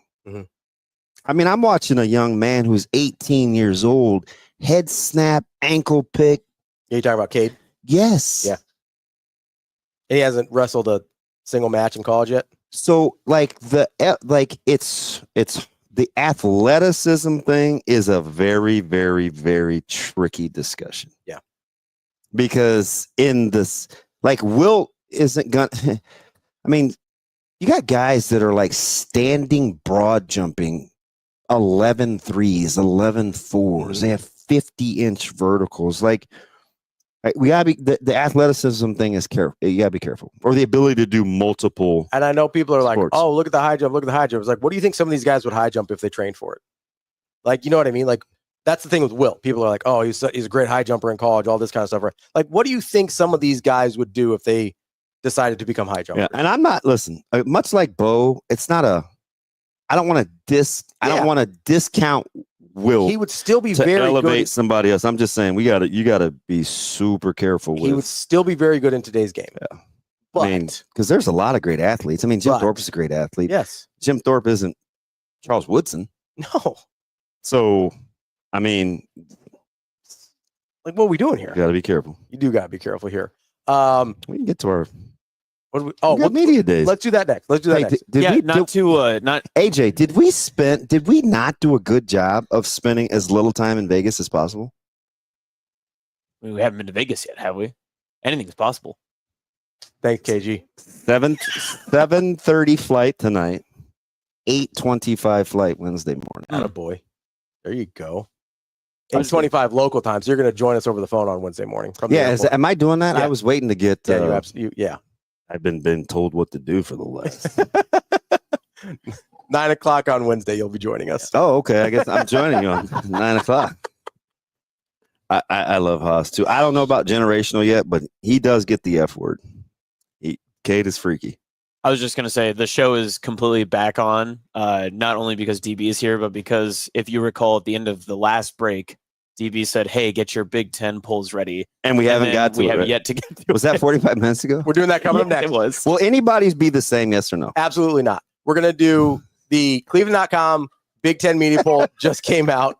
There's zero chance anybody's is the same. Big Ten Cleveland.com media poll just came out. We're gonna go over that, and then we're gonna give our we'll do a top 9, but I think the top 3 are going to be the same in some order. And 4 through 9 is where it really starts to get fun. That's DB. I'm Ravi. Lulla, more Hurrdat Sports Live coming up next.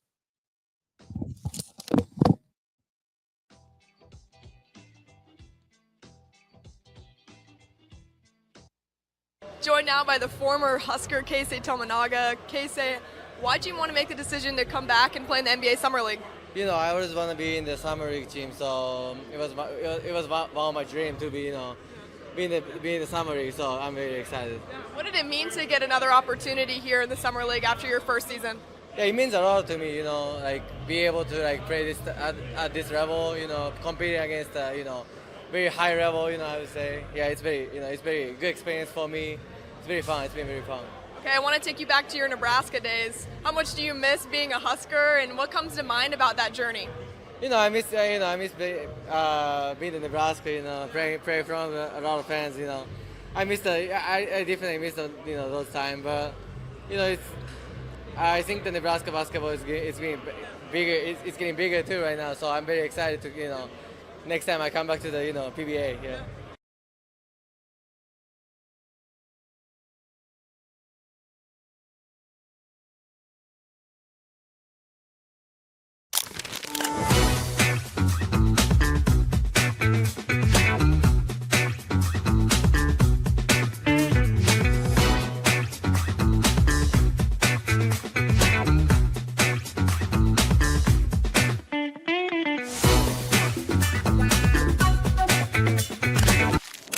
Aspirations can drive us. Sometimes a simple gesture is what fuels the pursuit of a dream. When it's time to make your dream a reality, we are here to help.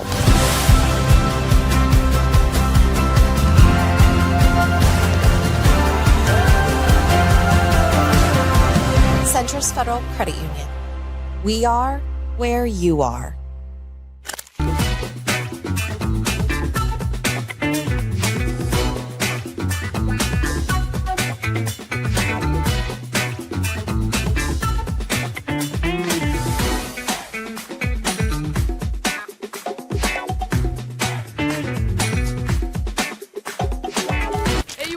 Is here in Omaha. Maya Brady of the Talons joining me now. What's it been like for the first half of the season getting AUSL all started?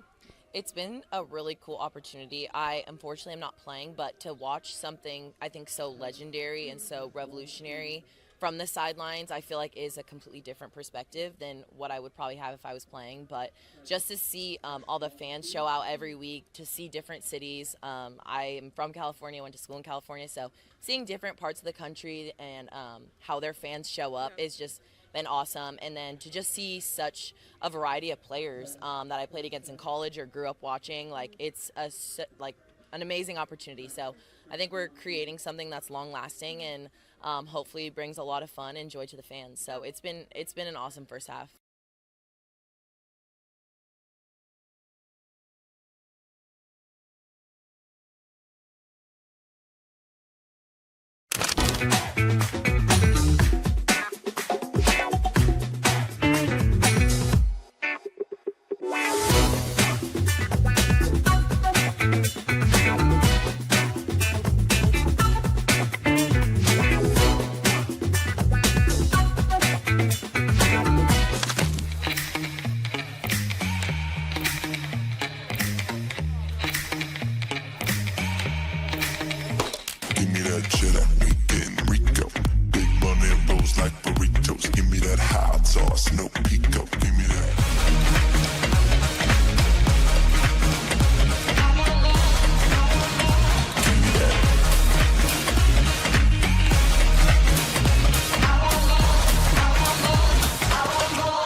You're listening to Hurrdat Sports Live. We're back here on Hurrdat Sports Live. That's DB. I'm Ravi. Lulla, reminding you whatever kind of home you're looking for, Centris Federal Credit Union has you covered. First home, dream home, second home, summer home, whatever it is. they've got you covered. Go to centrusfcu.org. They can get you locked in with a pre-approval and the rates that you need. Make sure you go to centrusfcu.org to start your application today. Federally insured by NCUA and Equal Housing Lender. I do got a real quick before we move on. So, you know my guy Jermaine, right? Yeah. So he brought up a really interesting guy in Manu Ginobili. Oh, yeah. I'm speculating, he's talking about transferable skills. Mm-hmm.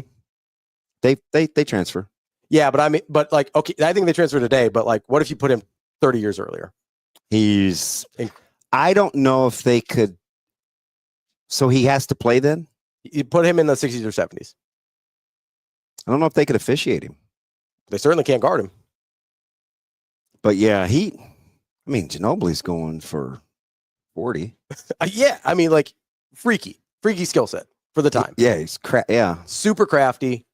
He can handle the physicality. I like when guys pick like the not obvious, and it's still a legitimate. Because Manu's not an MVP. He's not. And listen, guys, I love Bob Gibson. I think he's one of the greatest players of any sport. Yeah, Bob Gibson and the best athletes ever.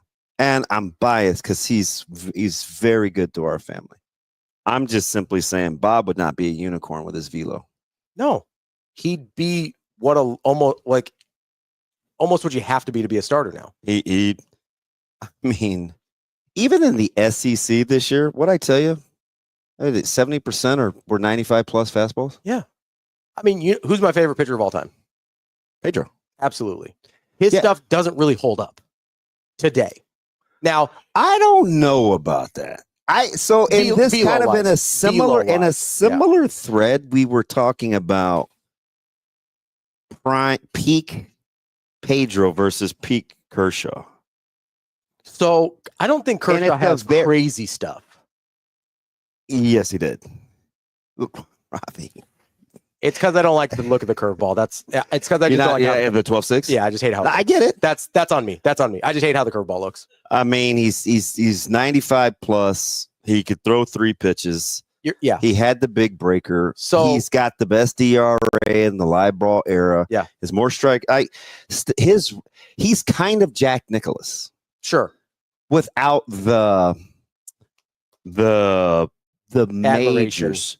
But the resume is incredible. Yeah, I'm not assaulting the resume. I do think stuff-wise, he probably doesn't hold up either. But would I take 2014 Clayton over 01 Pedro?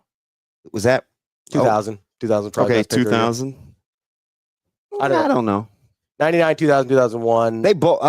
They're both ridiculous. I just mean pure stuff. Kershaw's resume historically holds a ton of. Yeah, and I'm not even talking about resume. I just mean pure stuff, right? If you take Pedro's pure stuff and put him in today's game, it's not that unique. Now he might still find a way to be good or great, even because his ability to manipulate this is the argument for Maddox, right? Maddox doesn't have crazy stuff in today's era.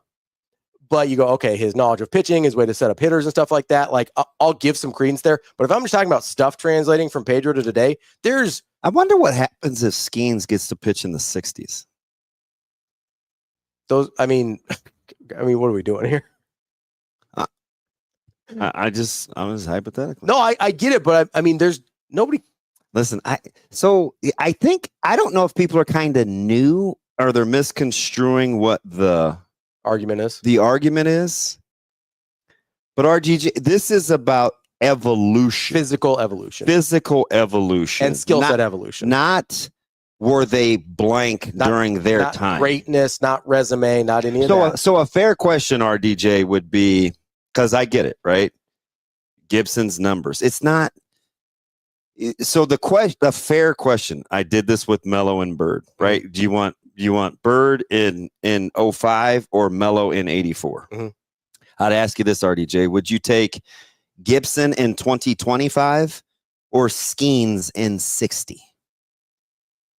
That's the discussion. Yeah. Whatever your answer is, that's the discussion. Yes. Not whether those guys were really, really good or really, really accomplished. Mm-hmm. It's, somebody asked me about Rozier versus Abdullah. Would I take Amir in the early 80s or Rozier in 2025? I might take Mike. Yeah. Would you take? Might take Mike.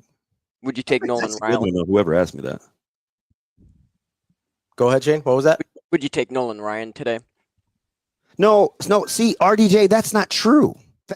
Like Skeen's not sniffing a complete game is not true. First of all, he wouldn't have to work near as hard. Yeah, the lineups are significantly easier to navigate. That's not. Come on, you guys. We can't get past what. Yeah, that's it's just not not true. True. It's just not true. The guy, he just went 7 the other day through 91 pitches. Like, come on. Like, let's not get crazy. Yeah. Not get crazy. Todd's talking about like just human body science, skill development. Like those are the things that have changed in a way that you cannot argue with. Yeah. That's why I brought up the 100-meter dash. Like that is a hard number that you cannot argue with. Well, why? That's why we're having the conversation the way it is. It's not the training regimen of today. I said I'd listen to any argument about historical greatness outside of head-to-head. There are very few athletes that head-to-head where evolution wouldn't matter. That's really the discussion. Yeah, absolutely. So, and it was birthed from Jack versus Tiger. And I said, every day that ends in Y, I will take 2000 Tiger head-to-head against 1974 Jack Nicklaus. Because we're not talking about equipment and training and whatever. Because I'm not even introducing variables. Yes. Because if you bring I'm just saying you don't go to the head-to-head thing. Yeah, you can't. Like I'm taking Derrick Henry over Jim Brown. But historically, Derrick Henry isn't going to get the historical reverence because Brown's resume and his era stands out. It's a standalone. Yeah. So I'm not arguing or debating Brown's greatness. I'm just telling you that physically, if I'm picking two guys, I'm taking 2020 Derrick Henry as my running back over 1963 Jim Brown. That's what I'm saying. I don't think there's a question. I really don't. Apparently it gets driving you crazy. No, it's making me super mad because I don't know if these people just don't understand what we're talking about. Yeah, I don't know. Or if they're purposely being ignorant. Like I don't know what it is because there's some of these things that I just do not think are questionable at all. Like I don't even think it's close. I think this is honestly, I didn't even think this discussion was going to last this long because I thought it was so simple. If you're just taking a 3 or 4 year sample, let me put it to you like this. And I hate to do this because I love him. These old guys that are from Omaha, like these are hard conversations for me to have, but just for the sake of the argument. Gale Sayers versus Chris Johnson. Yeah, I mean, you're taking Chris Johnson. You like Gale in 29 or 2015? No. Or Chris Johnson in 60? I'm gonna take Chris Johnson in 60. That's what I'm talking about. Who ran a 4.2 in 1960? Depends on the course. I don't care where they play, Johnny. You're just arguing. We're not talking about. Like, are you not listening? We're not talking about equipment. Because with the training, with the equipment, with the nutrition, which is what again, I will listen to any discussion other than head to head. Because if you give me a head to head discussion, you get the skills that you come with. You don't get to extrapolate. Yeah. We don't get to extrapolate.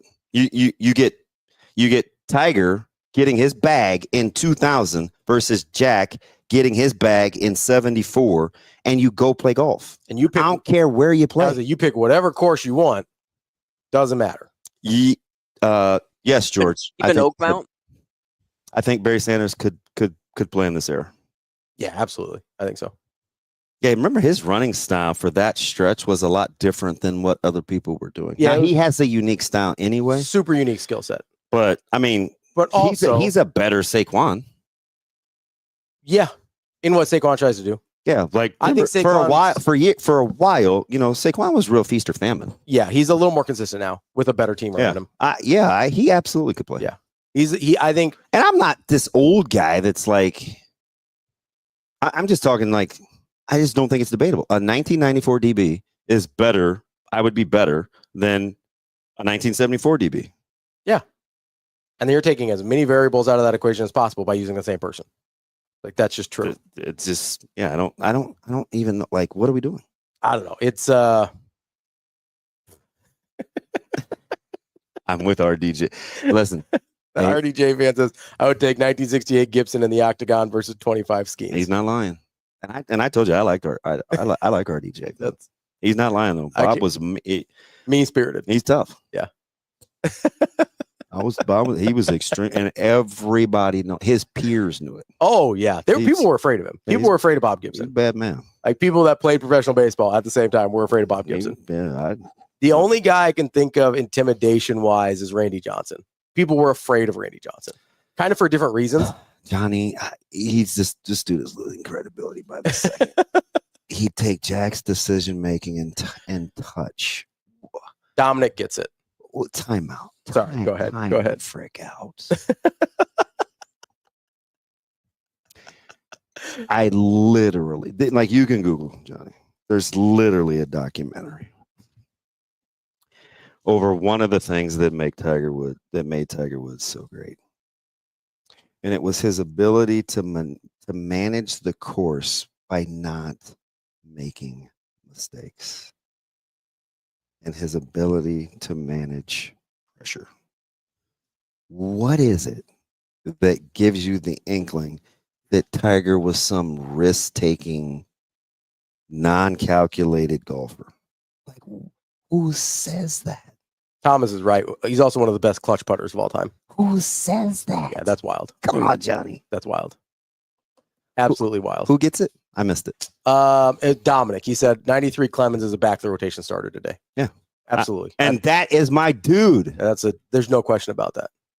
He's flirty. Yeah, like he's a guy that I'm pissed off at because the Red Sox have to trot him out every fifth day. And I'm like, well, that's an L. Dang, Dom is consistent. He's a lot like Caden. Yeah. Not a lot of not high usage, but pretty consistent. Effective field goal percentage is pretty high. Yeah. Get to the ratings. I know Rico's probably like, man, you gotta use one of my lower thirds. Does he sound like me? So Captain asked a question here. Yeah. Hey, I'm just telling you, he can go all day. So no, well, I think this is an interesting. You give him a bone. My man will chew. Oh no, I mean he ain't going nowhere. We'll bail out of this as soon as I'm tired of it. So he says, DB, give me a serious answer here. What did your guys' defense say about LP when he was trucking down the field in practice? That would be one hell of a business decision. And he's a guy that physically matches up with a Derrick Henry or Adrian Peterson. He's right. Right? Like that's kind of a unicorn type guy. He's right. Right? Yeah. Yeah. He's one of the outliers. I told you what Stewart said to me, right? I don't think so. You want me to reenact it for you real quick? Yeah. So we ones and twos were done. Mm-hmm. Right? Threes and fours were going. This is LP's first year. And I mean, my man is wearing like white cleats. Mm-hmm. Okay. Looked really, really weird. Scrunchy socks. I think he's wearing number was he wearing?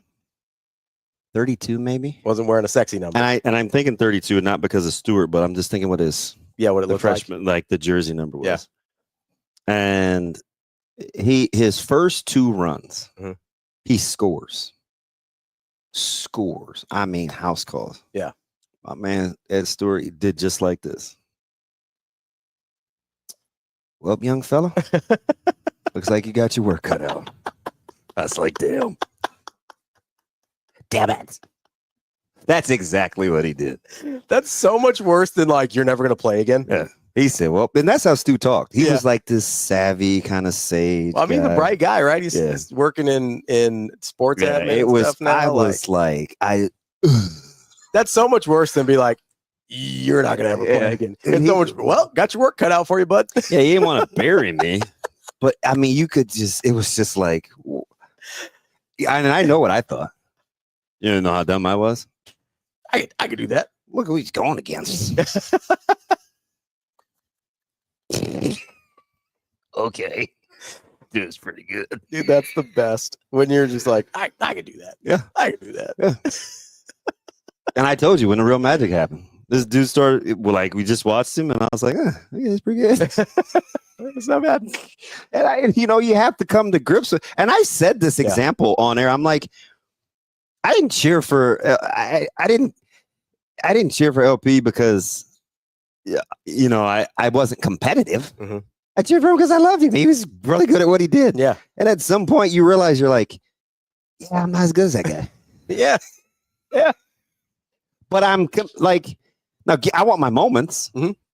I want to practice my ass off, Yeah. right? Like, I want to be on demand, but that guy's just better than me. Yeah. He's better than everybody. But, to be fair, yeah. but it's really hard to say that. I'm like, when you're like 20 in the moment, feel the inside. That's an LP story. That's what it gets you, right? He was incredible. He was a monster. Like, who's making full speed cuts and 210 was big. 210 was big back then, yeah. 210 was big back You then. know? That's the only thing I would push back maybe on LP is a little bit but he ended up being 230. Oh my, he played against Florida. I think he said he was 229 and he was too heavy. Yeah. So I mean, he would have by the time he was not a freshman anymore, he put on some weight. Man. He said, well, young fella, got your work cut out for you. Let's take a he did. Captain, he did. The way he practiced, man, he set the bar. He's spot on there. Well, I said it a lot of times. And he was good natured too. Yeah. Like he'd be like, go get him. You want a dick about it? No, he'd cheer you on. Yeah, he was a real one. I've said it a million times. Competition breeds greatness. Need a lot more competition in some of these rooms. We got to get ready for Big Ten Media Days tomorrow. And we still got our list. We're going to get to our list coming up here. Sorry about that, AJ. We will get to it. We will get to it today. He said we'd get it. And I said, you never know, man. No, that's right. You are doing a show with me. Rico's, he wants you to know he made that graphic while holding a baby. So it's playing in. Oh, Mike Sauter. Do you know how hard I'm working? Yes, Jerome. You're the goat. We're going to talk in just a minute to Henry Palattella from MLB.com. Get a little reset on the second half of the MLB season. And then at 9:30, we got the last two segments open. We will get to the Big Ten media poll. That is a promise. We will get to the Big Ten media poll. Okay, I'll be good. I'm crossing my fingers that I can speak this into existence. I'm trying to manifest us staying on schedule here. We'll take a quick break here. We'll get to Henry when we come back, talk a little Major League Baseball. It's DB. I'm Ravi Lulla. It's Hurrdat Sports Live.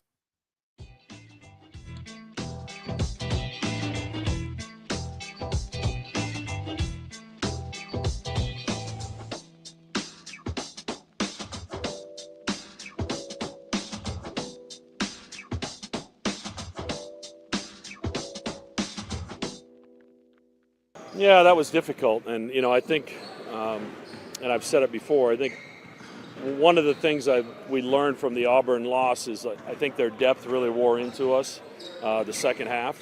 And, you know, we wanted to make sure we were a deeper team this year, and I think we've accomplished that, especially across the wing. I mean, we don't look very deep at the center position right now because everybody that seems to be out's at the same position. But, you know, I really like the pieces. I like our length. I think there's a lot of interchangeable parts, both defensively and offensively. So I think it's going to be a fun group to work with.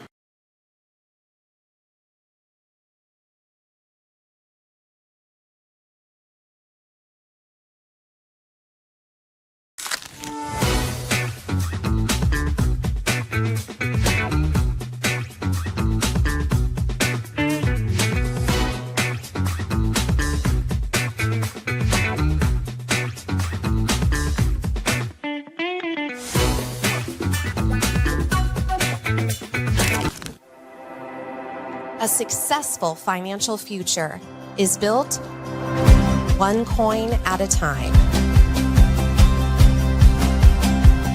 Whether you're just starting out or a seasoned saver, we've got the financial resources and team of experts who will be with you every step of the way. Centris Federal Credit Union. We are where you are.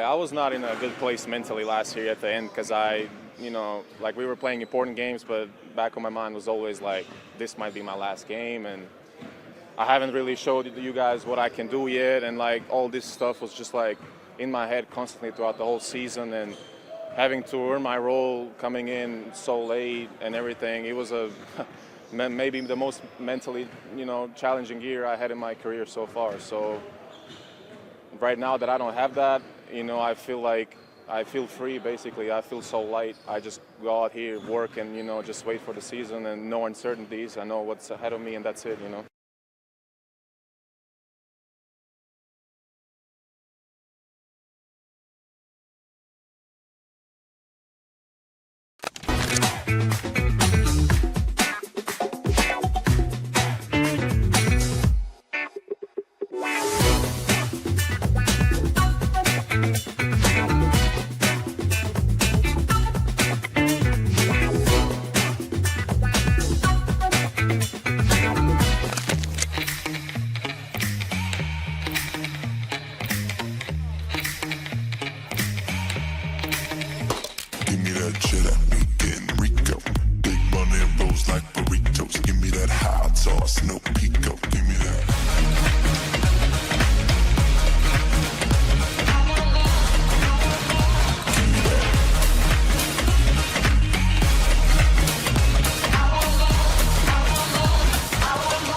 Oh, for sure. I mean, I'd say once I committed, I knew what I was getting from a program, just the way they like to use their guys, especially moving off the ball and shooting the ball. But I'd say focusing on my high school season first, because that was first and foremost, and I wanted to finish strong there. And then continuing that through my off season, just asking some of the coaches, like, hey, what do I need to work on? What do we do here a lot? And just building off that. What was some of the feedback you got? What have you worked on through the first part of the summer? Oh, first part of the summer, I mean, obviously getting a ton of shots up. I feel like that's kind of what this program's known for. And then obviously getting up and down, I feel like I'm one of the most athletic guys in the gym most of the time. So just using that to the best of my abilities, for sure.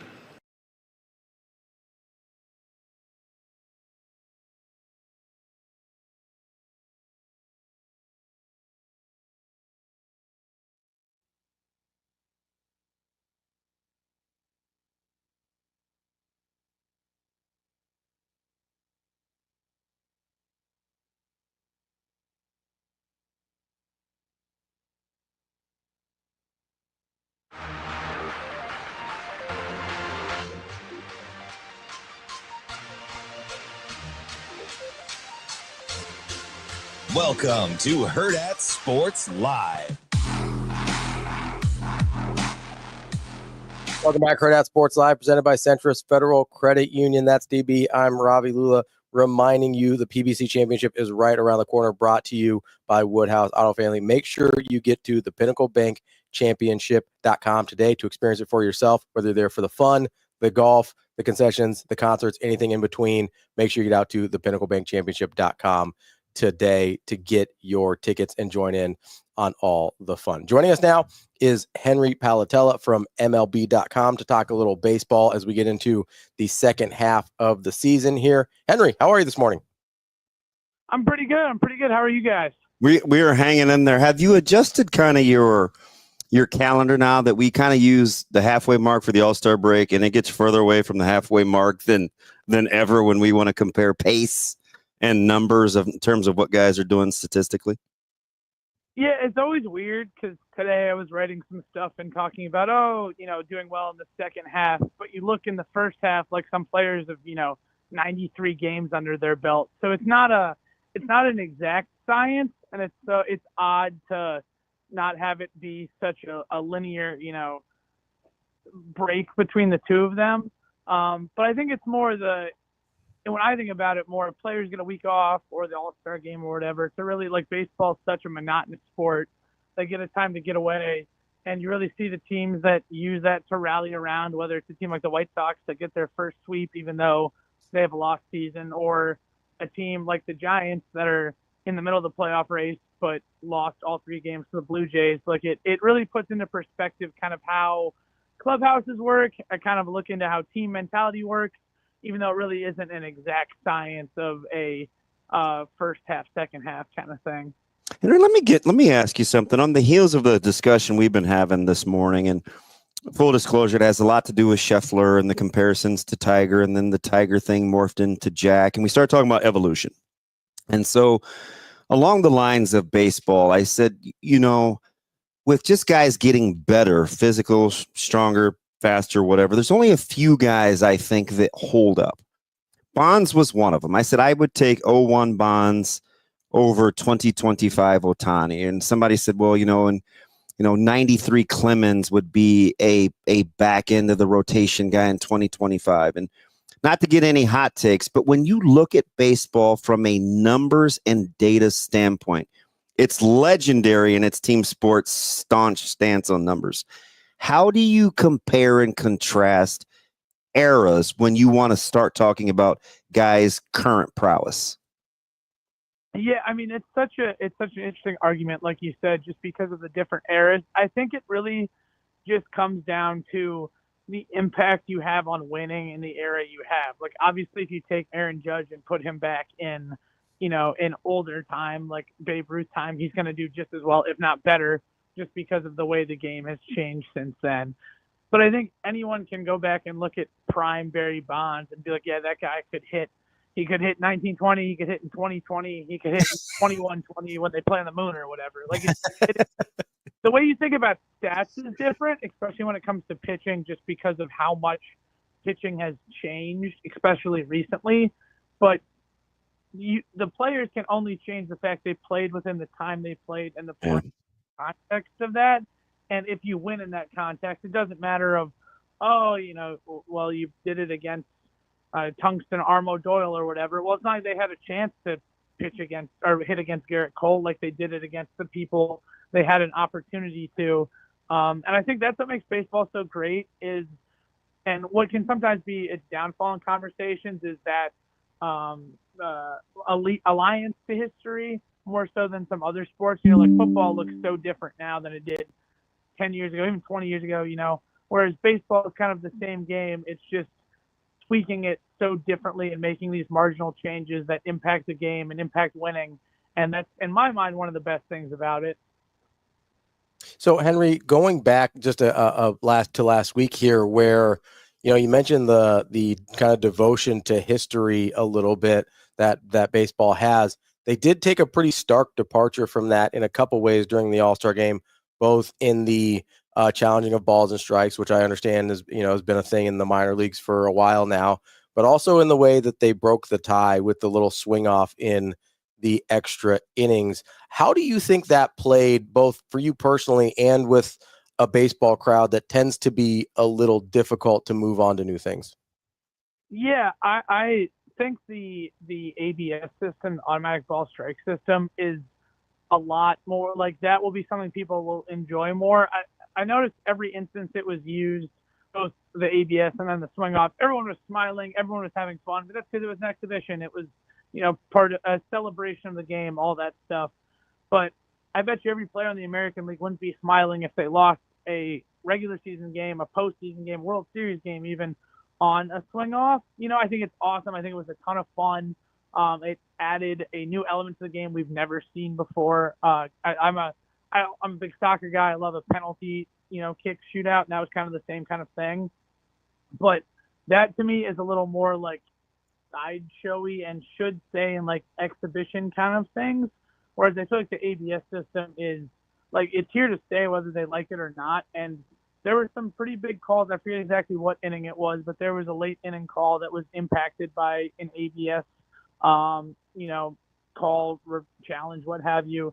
And I think it'll be a same kind of thing as the pitch clock, where when that happened, everyone, it's going to change the game, all this stuff. And now you never hear about it, and everyone loves it because the games, not only are they quicker, but it's more efficient. It's not quicker for the sake of, like, you're cutting out an inning, like, instead of watching Justin Pedroia change his batting glove 700 times, like, more efficient playing.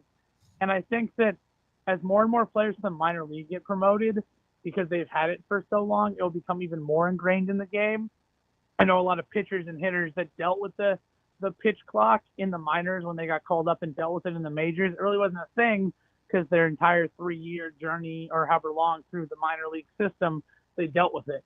So it's just going to be one of those things that there's always going to be a subsect of players or fans that gripe about it or whatever. But eventually, it will become so ingrained in the game that whether you like it or not, it's just going to be a part of the game. And most people at that point seem to recognize whatever value it has, or if not, recognize it's not going anywhere and are able to move on and enjoy baseball even with that in it.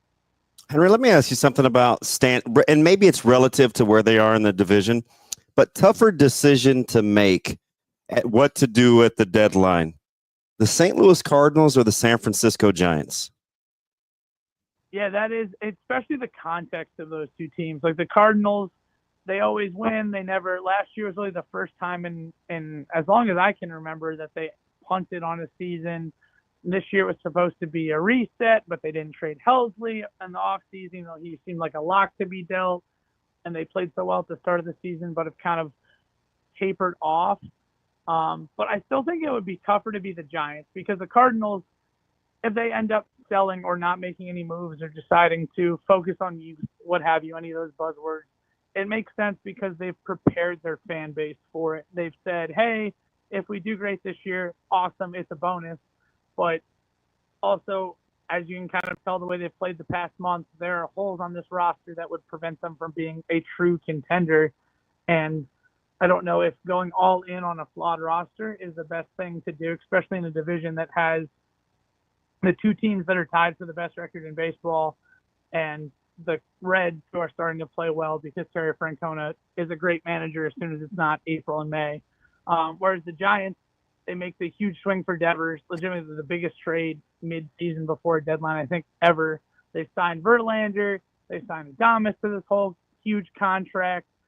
And they came out of the gate so hot. They were first in the division, I think, all of April and most of May. And then kind of like the Cardinals have gotten Devers hasn't been great. I know he's dealing with some injuries. Matt Chapman's been dealing with injuries. Adames got off to a slow start. And it's clear they need something. They bullpen after it was a reinforcement at both like a strong hitter, a strong pitcher, and a strong starting pitcher and a strong reliever. And it's going to be they've already proven they. Might have lost him. Shane, let's try and get Henry back there here in a second. I think San Francisco's in a precarious spot. Yeah, they're tough because he brought up really good points on them going all in on their roster, and I still don't know if they're good enough. Like they went pretty hard. I just don't think you can curtail it now. Yeah, like you can't bail now because you already went too hard. You went too hard, and like they've got a ton of money committed, so it's going to be a really tough spot for the Giants. He brought up a really good point, and good on you for picking those two teams. But he brought up a really good point, the difference between the Cardinals and the Giants and where they are philosophically in their process. Yep. Like the Cardinals are in, I'd much rather be in the Cardinal shoes right now. Well, the thing about it is their division may be less of a chance, less of an opportunity to make the jumps. Yeah. Weirdly, because you think of the Dodgers being the big bad bully in the West, the Padres obviously really good as well, but there are more teams. Like at a certain point, you have to jump a number of teams in your division. And he brought up a good point with the Reds playing really well right now. Obviously, the Cubs are leading the division in that one as well. Milwaukee on a 10-game winning streak. Like that division's pretty nasty right now. Yeah. And it's not like, and every 5 days, if you if you catch the Pirates, you got to face Skeens. So is better reflection of wins and losses being overrated than Skeens numbers? No, that's the perfect example of like wins and losses being not a great stat for pitchers. Holy smokes. Has anybody been better than him this year? No. Can't really throw it any better. You really can't.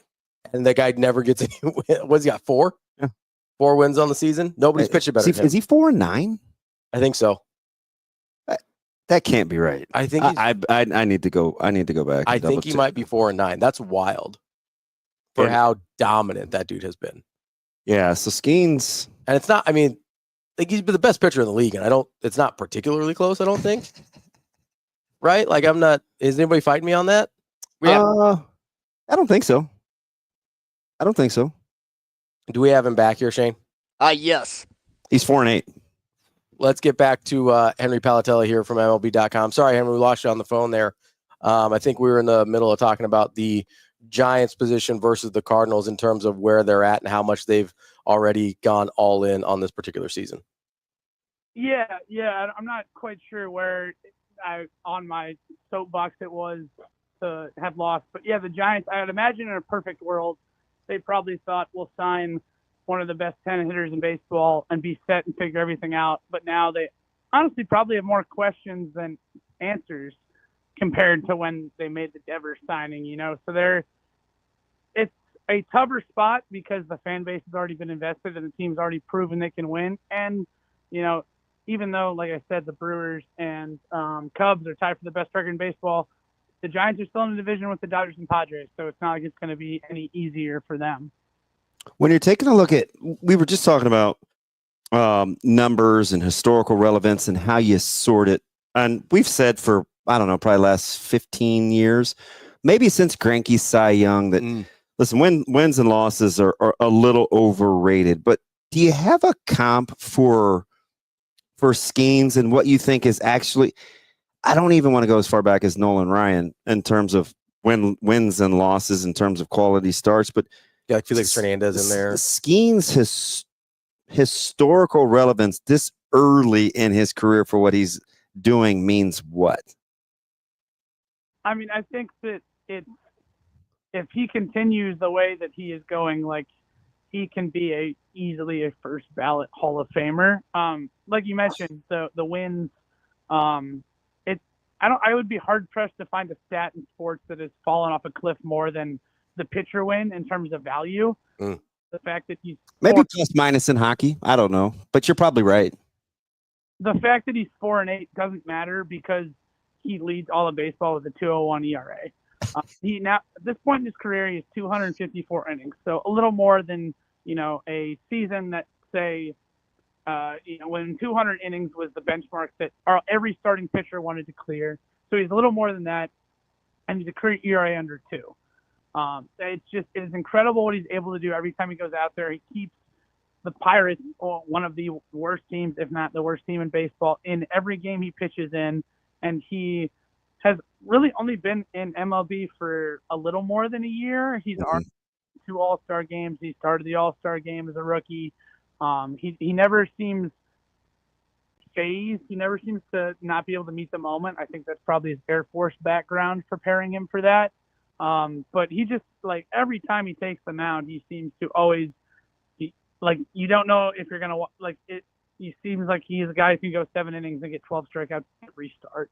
And I think the conversation around him being understandably how bad the Pirates are in their window and trading him, what his return would be, what have you, it takes away from just how dominant he can be. And honestly, it's sad that's the case because those are natural questions you can ask when he's on a team that has whatever their record is, 39-61, and is clearly going nowhere and seems to have no pathway to build for a successful future.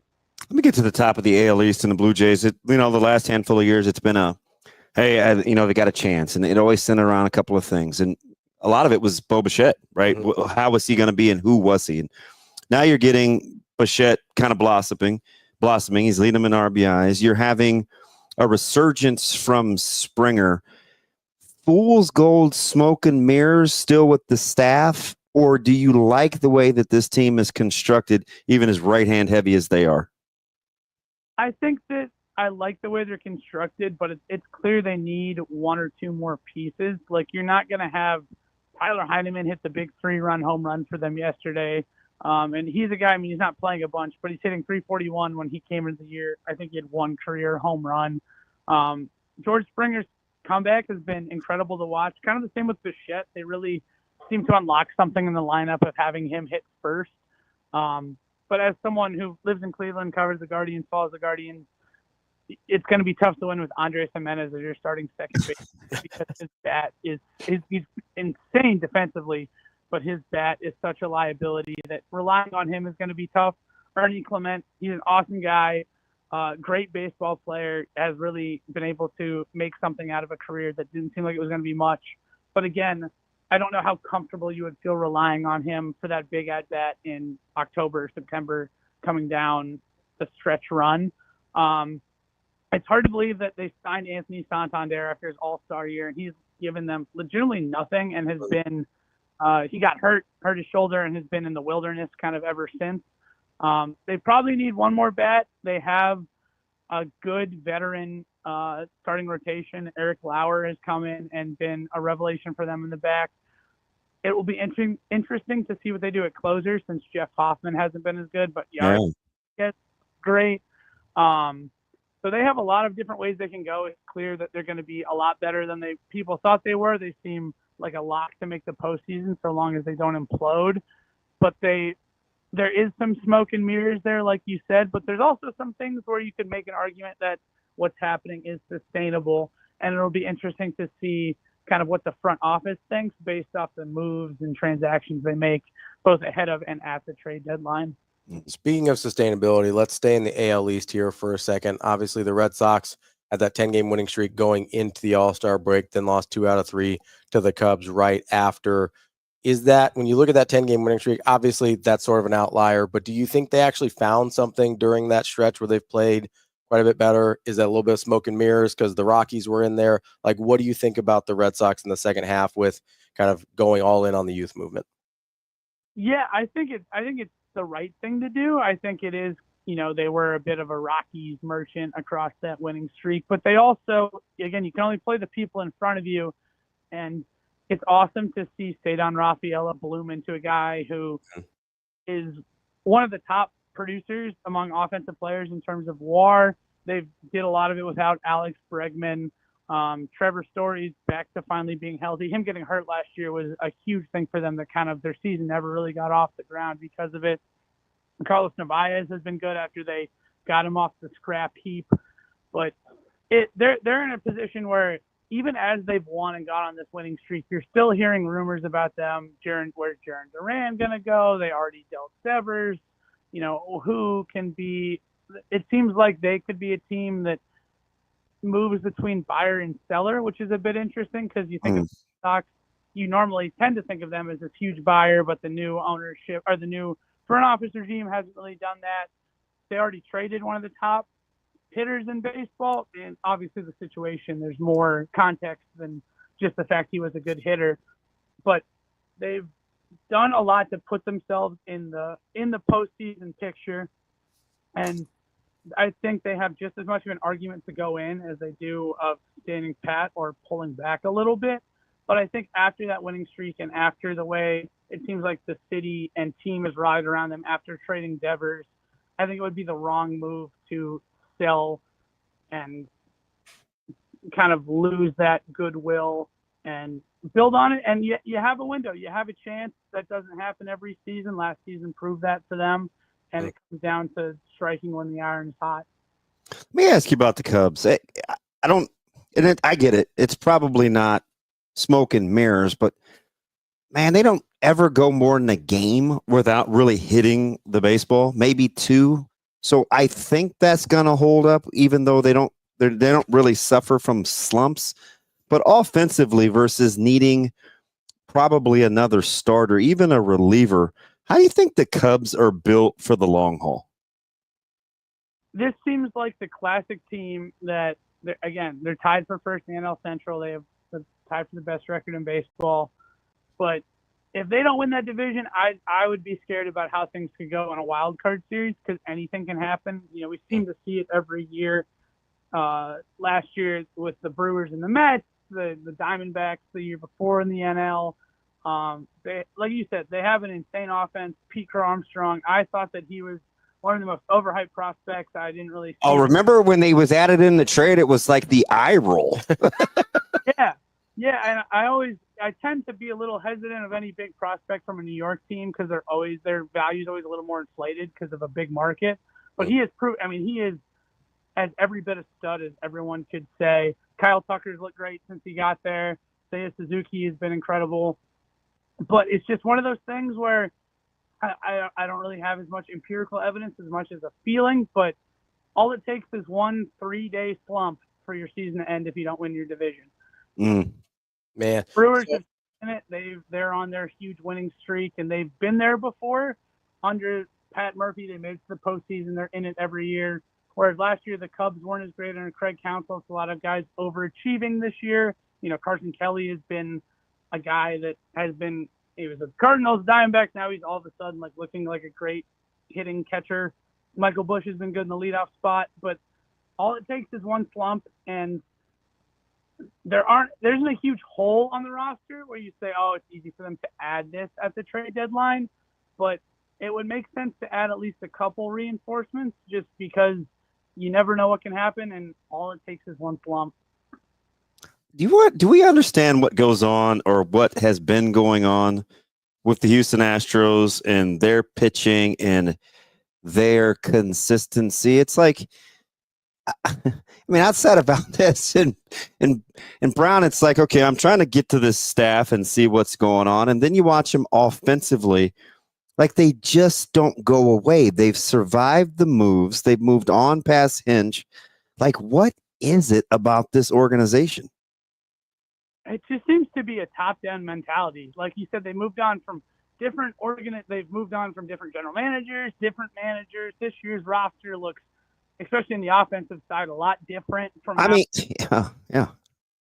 Jose Altuve left. You know, Brendan Rodgers was their big offseason signing. Christian Walker hasn't been good, but like you said, they just keep winning. Their Hunter Browns look great. Framber Valdez has been good. Jake Myers was a fourth outfielder at best coming into this year, and he's been great. Jeremy Payne just putting it together. But it just they seem like they have a mentality of, it's something we see a lot here in Cleveland with the Guardians, of just like this kind of scrappy mentality, the never going away, and just they know that their pitchers will keep them in every game, and that seems to be enough for the offense to have like a never say die attitude. And hitting can be infectious, and pitchers can get upset if you know, every 10 pitch at bat, every bloop single, pitchers, they're human on the mound. They're gonna be like, wow, I got robbed or whatever. And then all of a sudden it can snowball. And it just seems like whether that's going to be their offensive strategy all year, or they make a move at the deadline to get another bat, or like Christian Walker, Yordan Alvarez starts to wake up, that could change the way their offensive mentality is. But it just seems like they've embraced this kind of scrappy, almost underdog kind of approach, which you don't really think of the modern day Astros as that, but has led them to success so far this year. Henry, let me get you out here on this. As the resident diehard Dodgers fan, more important to get more starts out of Glasnow and Snell eventually, or figure out what they want to do at third base? I would go Glasnow and Snell. I covered them earlier. You always take pitching, right? Yeah, you always want to, and that's been the years they haven't won. That has been the thing that has hurt them, and they have acquired this incredible plethora of pitching talent, but it doesn't matter if they can't stay healthy. And whether that's doing what they've done and have like Ropoleski and Kasperius essentially serve as swingmen all year, or they add a starting pitcher somewhere and have him be a swingman. They're not playing for the regular season. They're playing for October. And the best way to have success in October is to get the pitching you need. Their offense will be fine. They can make moves on the margins, but you want guys like Glasnow and Snell healthy and ready for the postseason. That should be their number one priority. That's Henry Palattella from MLB.com. Henry, appreciate you talking a little baseball with us. Hope you enjoy the rest of your week. Thanks, Henry. Thanks. Well, I always appreciate it. That's Henry Palattella from MLB.com. You know, he was talking about he said based out of Cleveland, talking about the Guardians. I was actually talking to my dad about baseball a little bit this weekend. Oh, yeah? What was he thinking? Well, you know, so obviously the Cleveland was in the news with the president wanting to change the name back. And so he's like, hey, the Indians are clamoring for the name to be changed back. So I asked my dad, I was like, hey, is anybody at the Temple talking about Cleveland baseball? Or he said, nah, hasn't come up. Knock it off. As far as the Indians I'm aware of are not clamoring. Yeah. They're not clamoring for Cleveland. Yeah, I understand. We're not going to get stadium projects done now, or I don't know. I don't have my finger on the pulse of the Washington community the way I do the Indian community. We're back on that this morning. Normally you come across as guys kind of trying to distance yourself. Never. AJ, I just keep looking at you to see if you're going to be okay. I feel bad. You gonna make it? I'm like, yes, we had just a solid guest, a segment, no tomfoolery, no curveball. Well, we talk baseball. I mean, there was but a no lot of curveballs, but you know, it's like, is he gonna make it? I'm cheering for you, buddy. We're pulling for you.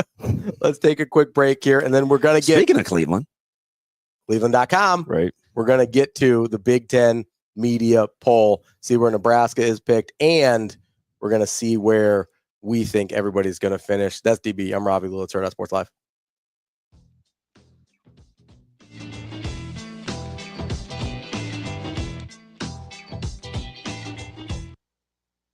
Joined now by the former Husker Keisei Tominaga. Keisei, why'd you want to make the decision to come back and play in the NBA Summer League?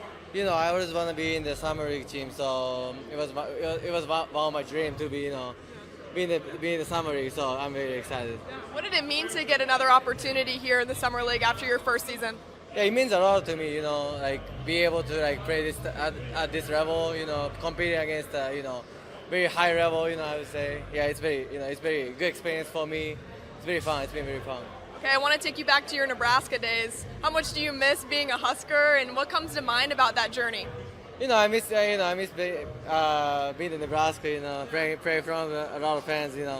I definitely miss those times. But I think the Nebraska basketball is getting bigger. It's getting bigger too right now. So I'm very excited to next time I come back to the PBA. Yeah.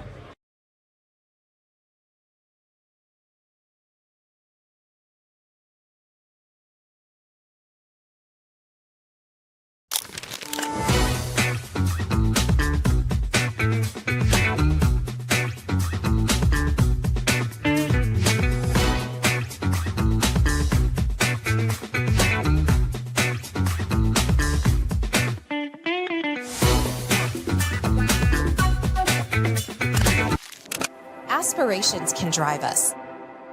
Sometimes a simple gesture is what fuels the pursuit of a dream. When it's time to make your dream a reality, we are here to help.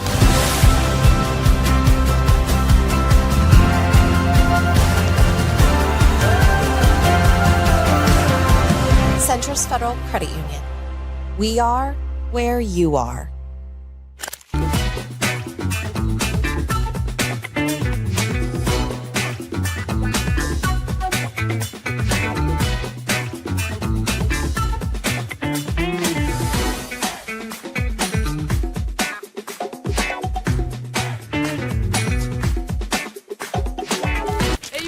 Is here in Omaha. Maya Brady of the Talons joining me now.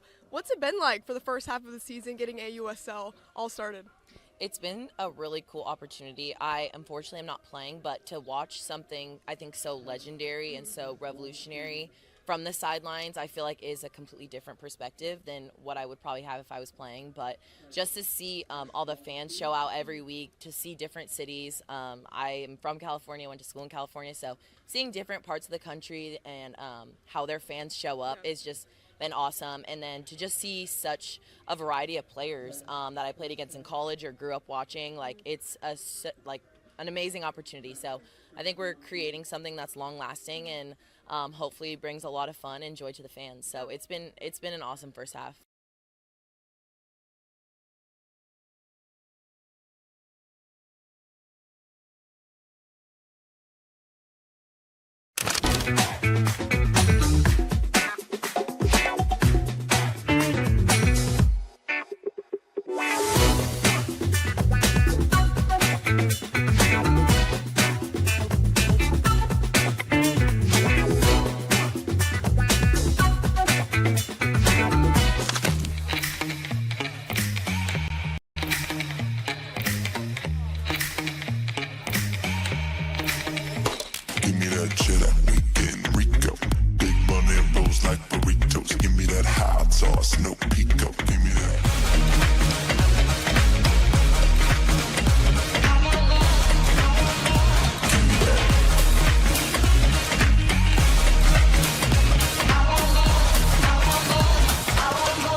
We will be back.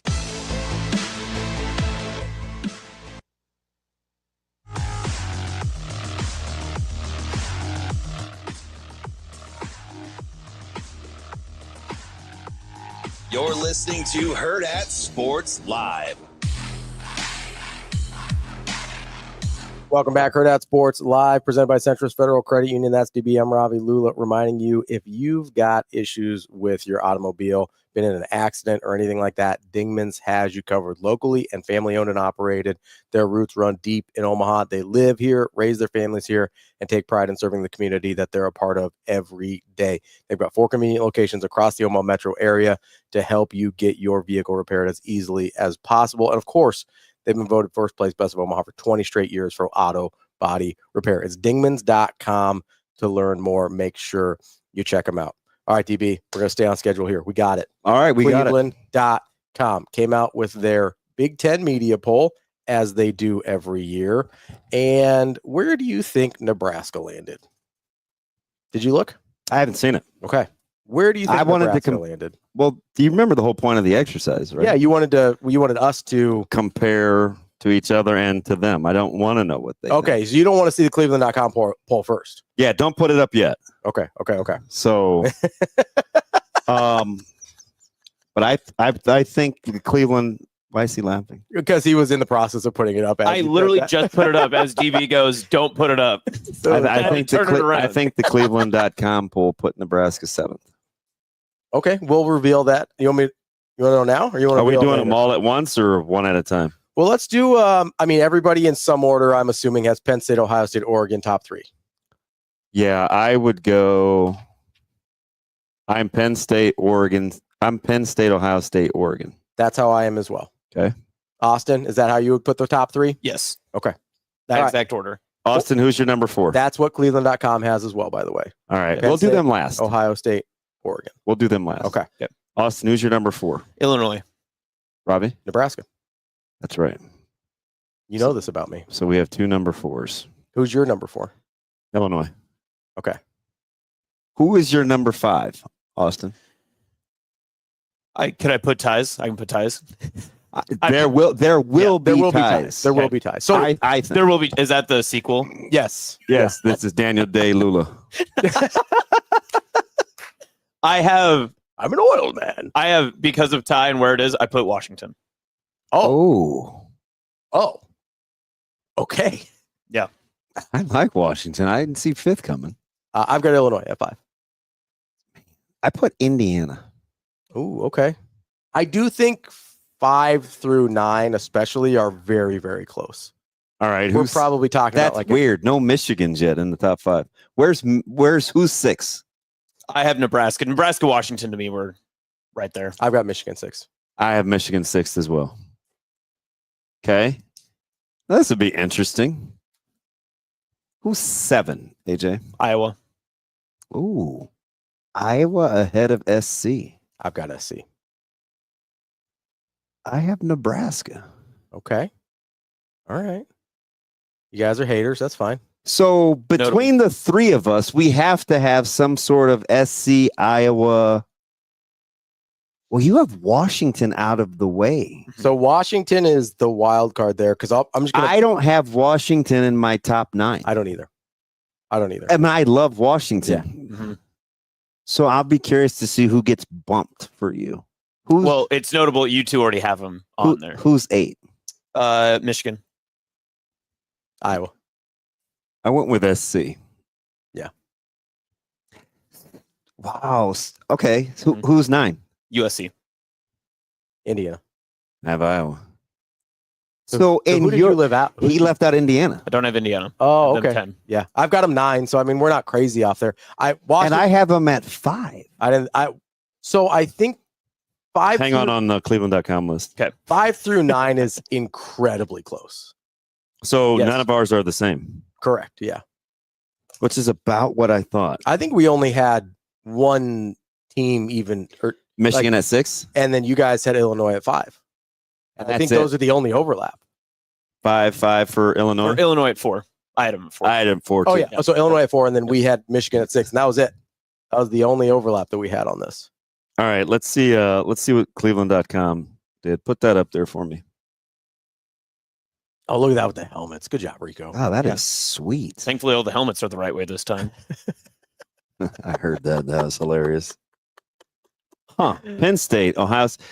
So Oregon has 2 first-place votes, and Michigan had 1. Michigan receiving a first-place vote is wild, insane. Absolutely crazy. I don't think anybody. So with the Cleveland.com, they side with AJ and I, Illinois at 4. Mm-hmm. And I feel lousy about that. But there seems to be a consensus. I feel terrible about putting Illinois at 4. They're the team we know the most about, I think, in this group. I texted Evan yesterday, too. I said, hey, your school's having a banner day on Big Dave on BTN. Mm-hmm. He was funny. He's like, yeah, we graduated past only having 2 rebroadcast sporting events. I was watching him put it on Ramil Robinson and Glenn Rice. Man, Glenn Rice was a bucket. Glenn Rice is nasty. Oh, God. Glenn Rice is nasty. But Glenn Rice is a guy that might be better today than he was then. Man, he was just talking crazy to him. And in battle was having none of it. His skill set's more valued now than it was back then. At Bardo, Battle, Gill, Liberty. Well, they were tough. Was that 89? Yeah, that's what it was. It was Illinois, Michigan, 89. 89, Michigan, Illinois. Yeah. Michigan at 5. I had them at 6. I also had them at 6. Indiana at 6. I had them at 5. So I don't feel crazy. Now, this threesome, this trio is interesting. Iowa, Nebraska, USC. Nobody agreed on the order, but they all agree that you obviously had Nebraska at 4. Yeah. Nobody can agree on the order of Iowa, Nebraska, USC. I went Nebraska, USC, Iowa. They went Iowa, Nebraska, USC, and you went Nebraska, Iowa, USC? I had Nebraska, Iowa, Michigan, USC. I had USC. No, I meant of those 3. Oh, yes. Yeah. And I had Nebraska, USC, Iowa. No, even we didn't put them in the same order. Yeah. Interesting. Can I ask, just for this sake of argument, which of that middle group, so 5 to 9 that we all agreed upon, has the biggest variability from where they could either rise or drop out? I have one. I have a couple. I have 2. Me too. I'll give you give me first blush. Nebraska. Mine was USC. I think Nebraska has. So it depends on how much variability. But I think Nebraska could win 10 games. That's what I predict. I think the floor for Nebraska in a poor year would be 6 wins. Yeah, I was gonna say 7. So yeah, I mean 7 to 10. I think 6 and 6 would be a disaster. I agree. I think 6 and 6 would be a disaster. I do think there's a huge. So I get that it's only 3 wins, but the difference between 7 wins and 10 wins is enormous. That's a huge variance in my mind. Oh yeah, 100%. The other is Indiana. I think there's a big variance with Indiana. I don't so much, just because I think I know what I'm getting with Mendoza and Signetti. I think that I know what I'm getting with Indiana as a program, and that's on one side of my hand. And then on the other side, I think I know what I'm getting with Cincinnati, which is the opposite other side, which is why I think there's a huge variance. As a program, I know what Indiana's been historically. The team that I think has the most variance of those 3 that we were talking about, because that was your question, or just of the 5 through 9? Just the 5 through 9. Man, I went with SC1. Iowa's 2, though. I think Iowa has a ton of variance. I'm surprised neither of you said Michigan. I would say I think Michigan has a ton of variance. I think Michigan has. I think Michigan has the highest chance of either going like 9-4 or. I don't think they're going to lose more than 6, and I don't think they're going to win more than 9. It's only a 3-game swing for me. I mean, does anybody have to see them as a 10-win team? I mean, if Bryce Underwood's really, really good. I mean, but do you think that? No. Not that they can't be. Do you think that? I don't think so, no. Okay. Do you think that they would? That's why I didn't put them in win less than 6 games. I do think there's a scenario where the wheels fall off. I do not. I think that there's a very good chance that they could completely have it fall apart. I don't think very good chance, but like I can see if Underwood's not ready, if the Sharon Moore you don't even have to extrapolate. If they don't beat Oklahoma and they lose to Nebraska, it can go bad in a hurry. Yeah. Yes. And I think if Underwood's not good, if the Sharon Moore, and I'm just telling you, Oklahoma defensively was going to be a handful. Yeah, they're going to be a problem. That front 4 is as good as almost anybody in all of college football. And I just don't like. I think we're brushing over the Sharon Moore suspension thing. Like that's a really weird thing to have happen in the middle of the season. I'm not defending myself, but I'll say, do you know why? Because of how they treated it. Yeah. He gets to pick and choose. I mean, they pick and choose. I almost think so. worse, Why should we take it seriously? I almost think it's worse though. But does that? No, I get it. Okay. They've downplayed it pretty significantly, and he's like, "Oh, you can do these games, so it's not whatever." But to have your coach, like, let's say you win your first couple games of the season against whoever state, and then let's say you lose to Oklahoma, and he's there, and you're 2-1, and then you got a 3-game stretch. I mean, you just talked about it. You lose to Oklahoma, Nebraska back to back. All of a sudden, this thing gets weird in a hurry, and then you've got, I think Illinois is in that stretch as well. Who, if Illinois is who all of us apparently think they are, well, except you. I mean, I put them at 5. I think they're 9-3, which is weird because that's not what you had them. You had them 8th the first time around when we did the quarterbacks. I think they're about the same they were last year, which I think is 8 or 9 wins. But I do think the difference between, but you had them 8th in the. I think the difference between 5 and 9 could be 8 or 9 wins. Yeah, I could see like 8 wins could put you in 9th. This would be a heck of a. Well, look at the standings from a year ago, AJ. You want to talk about why I'm chalking that there is going to be a tiebreaker scenario? Look at last year's standings in the Big Ten. Yeah. And I think it's even more convoluted or crowded this year than it was last year. Yeah, so 2nd and 3rd are both 8-1. 4th place is 7-2. 5th and 6th is 6-3. 7th and 8th is 5-4. Yeah. And then you've got 3 teams. You had multiple ties. But let's just even pretend, for the sake of argument, let's say the Nebraska games flip with Iowa and Illinois, which was absolutely on Nebraska the table. Wins those? Yes. Yeah. All of a sudden, Nebraska's 5-4, Illinois is 5-4, Iowa's 5-4, Michigan's 5-4, Minnesota's 5-4. Yeah. Right. So that's why I say, like, the difference between 5 and 9 could be one game. Right. So if I have Illinois at 8 or 9 wins, they could be 5, they could be 9, and I don't think that's crazy. Like, I think that's very. Like, the difference between 5 and 9, I think, is going to be a game in the standings. And I was tempted to put Washington at 9 as opposed to Iowa. Got them at 10. But I don't feel comfortable leaving Iowa out. I don't. Yeah, I think that's fair. That's why I put them where I did. It's more just trusting Iowa more than anything. Put them at 8. Man. So just no love for Minnesota, huh? Yeah, I was just about to ask, was it hard not to put Minnesota in your top 10 for the conference? Yes. I agree. I think the cutoff's at 11. It does. I think the cutoff's at 11. Even like right now, yeah, it doesn't sit well because I think Minnesota is got a chance to be pretty good. I mean, looking at the preseason poll, I think this monitor is sweet. I know. I like having the monitor here. I think the cutoff's 11, not 9. For Minnesota? For the middle class of the Big Ten. I would agree. I think it's at 11, not 9. And I think UCLA is probably knocking on 11. Like, they're knocking on that door. I certainly think Rutgers is better than 14. But I feel like I say that every year. I also think that 7 and 5 could put you in 14th. You know what I mean? You could convince me. You know, so like that's the hard part is like off the bat, it feels like, ooh, Rutgers, I think, is okay. I think they're a bowl team, all this. Are you saying 7-5 overall? Yes. Yeah, so last season, there were 5 teams that finished either 8-5 or 7-6 at the complete end of season bowl game and all. Mm-hmm. That would be Iowa, Michigan, Minnesota, Rutgers, and USC. If you throw Washington, they were 6-7, and then Nebraska 7-6. That makes 7 teams that finished at 7-5. And then, of course, Nebraska was in the 13th spot. So am I the only one that could see SC winning 10 games? No, I think they're a pretty high variance team. I think they're the highest. Now talking through it, you could maybe convince me it was Michigan of the teams that are 9 and above. I don't think the wheels are going to fall off for USC. I don't see it happening in Michigan. I can see it happening more with Michigan than I can with USC.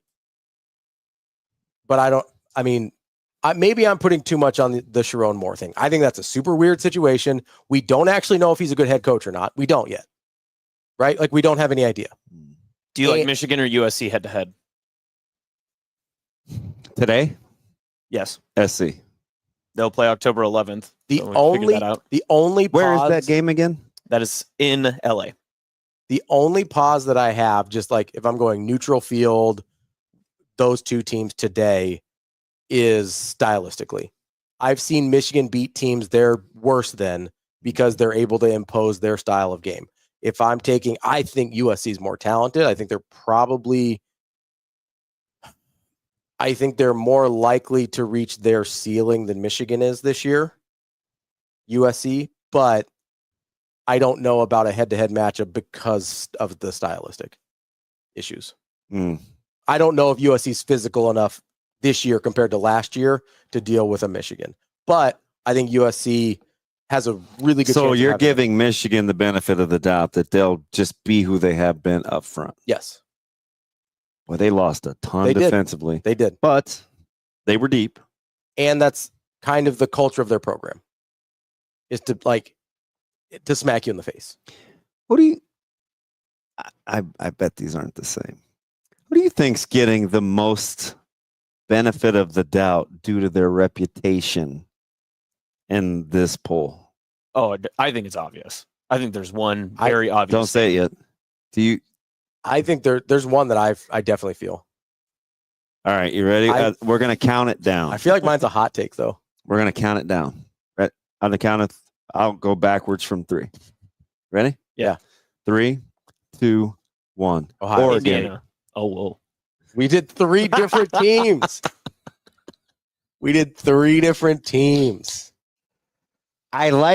Okay, so if I had to pick the order, so I said Oregon. Yeah. You said Ohio State. Yeah. Austin, you said Indiana. Indiana. If I had to rank those, I don't disagree with any of those. I think Signetti's getting the benefit of the doubt more than Indiana, but yes, I get that for sure. And you don't love how much Ohio State had to replace. They lost a ton. I get they're talented, but they lost a ton of guys. And they have to replace their quarterback. And their offensive coordinator and their defensive coordinator. Is Ohio State just getting the almost like Alabama treatment? You guys at this point, think? though? So you don't think Oregon's getting the benefit of the doubt? I think they do. I think they are. You can convince me in an argument, Put Oregon at. Yeah. Now they're talented though. So I think the talent gap. So I think what you're seeing here with the votes is why they're at 2, and there's a gap of 8 votes between them and the second place.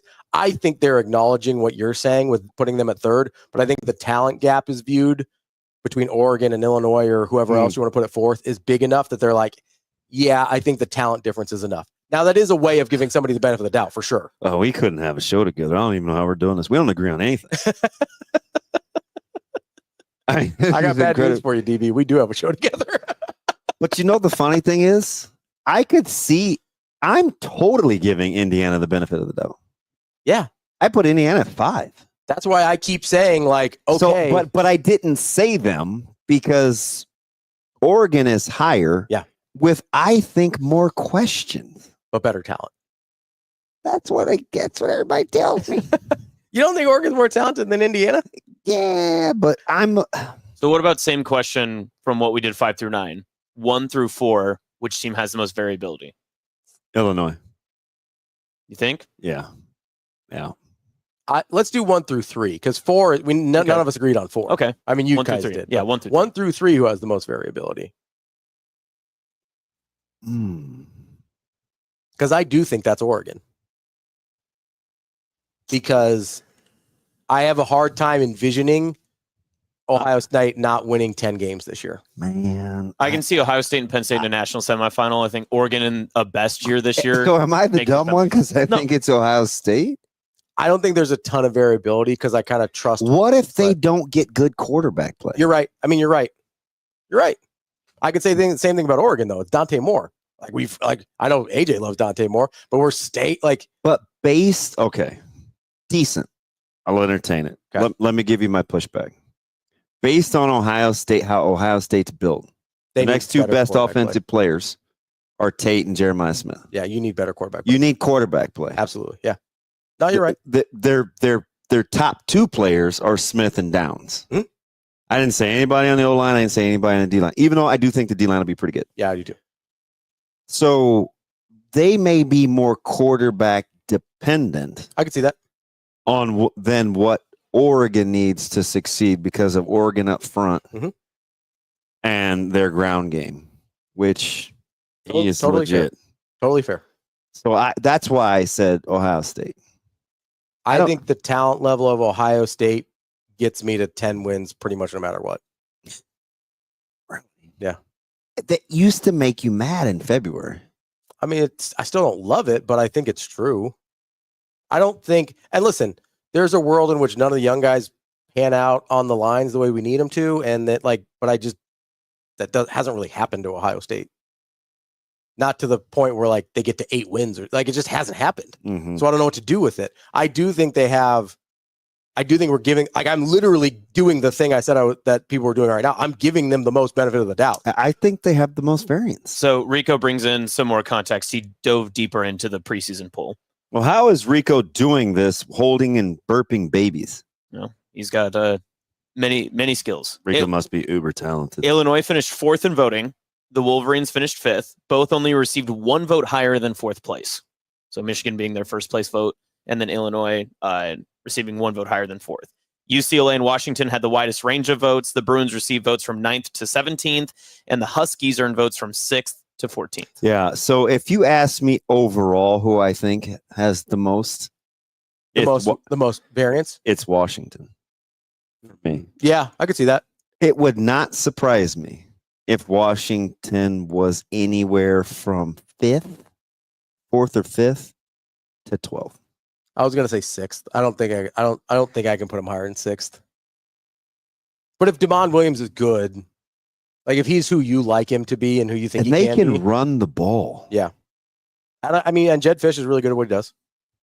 I mean, that's a dude. Who is it for you, Austin? So that would make sense with Washington. I agree because they had anywhere from, what do you say, 6 to what? 6 to 17th. Oh, sorry. For Washington, 6th to 14th. I was going to say, there's no way they're 17th. But that's still a lot. No, it's big. But I was like, you're not putting them below Northwestern. Anybody else? Ask Suave. Does anybody else have a variance of 8 spots? UCLA, which I actually agree with. 9th to 17th. That's interesting. I don't think there's. No, I don't think they're 17th bad. No, but I agree with that though. I do think there's a lot of variance with UCLA. There's no way they're 17th bad. There's no way they're worse than Purdue or Northwestern. I'm not buying that. I will take 9 to 16. Okay, let me ask you something. And you could talk me into 8 for UCLA. So the variance would be the same. I just think it's a little higher. QB Ace is curious about Michigan State. I don't think I like their overall talent enough to put them on the I love Jonathan Smith, and if Tillis is good, that helps a lot. I don't think I like their overall talent enough to get them above. I mean, they're going to be. I don't think I can get them above 9 or 10. I don't think I like their overall talent enough, and I think 14 is probably their floor. So it's probably 4 to 5 spots. Did you hear me? Was it on Sports Nightly? You know what my dumb butt said was must win, and the first handful of games for Nebraska outside of Cincinnati? What's that? Michigan State. Yes. Yeah. We broke down last week the stretch, schedules. The Minnesota, who's else? Minnesota, Maryland, Michigan State stretch. I think Michigan State is must win coming off of whatever happens in the Michigan game. Yeah. I mean, I could be, and I'm not even a schedules guy. Maybe I was talking to I think it was on Sports Nightly. So you can not be a schedules guy and still acknowledge hey, there's places where this you kind of have to bring it a couple weeks in a row. Yeah. Because I think somebody asked me, well, how's Nebraska only going to get to 6? And I still think they have the same 4 swing games, and you go 1 and 3. Yeah. You can get there. It's ugly. Mm-hmm. It's real ugly. Yeah, but if they go 3 and 1 in swing, then you're talking 9-10 range, which is what I'm talking about, right? Because if in some world you see them beating Michigan State, Iowa, and Minnesota, which I do, that's is that a stretch? I don't think so. Not in a vacuum. Okay. If you take each game individually. I like the content. I like how you said that, in a vacuum, because historically they don't beat Minnesota and Iowa in the same season. Yeah, they don't beat Minnesota and Iowa. Yeah, they've struggled with those teams But in a vacuum, I don't think it's a Each stretch. individual game, do you have to rack your brains to see Nebraska win those games? Absolutely not. So if they win those 3, not crazy. Then you're talking about what I'm talking about. What you're talking about. 10-2, 9-3, somewhere in that neighborhood. So what you are talking about, 4th or 5th in the league at that point. Yeah, I'm surprised no one thinks Iowa has a wide variance. Is it just because you just pegged them for 8 or 9 and that's it? Yeah. Yeah. That's what I'm doing, if I'm being totally honest. I don't think with good quarterback play, check out that skit. I could see a world in which Iowa gets to 10. I mean, I'm never going to count it out because it's never the years that we think it's going to be, right? It's never the years where like, oh, I was kind of set up for this. They're going to get to 10 wins, and that's the year they have 7. And then we sleep on them one year. First blush right now, who are you taking, Iowa and Iowa State? I like Iowa State a lot. I'm a big Rocco Beck guy, so I'm taking Iowa State. And AJ? It sort of seems like Matt I'd Campbell's take figured him out recently. Take State. He's won 2 out of the last 3.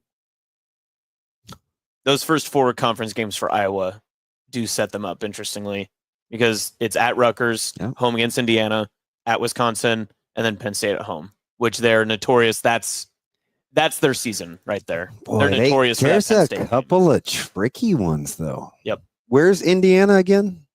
Iowa in that stretch? It's the end of September in Iowa City.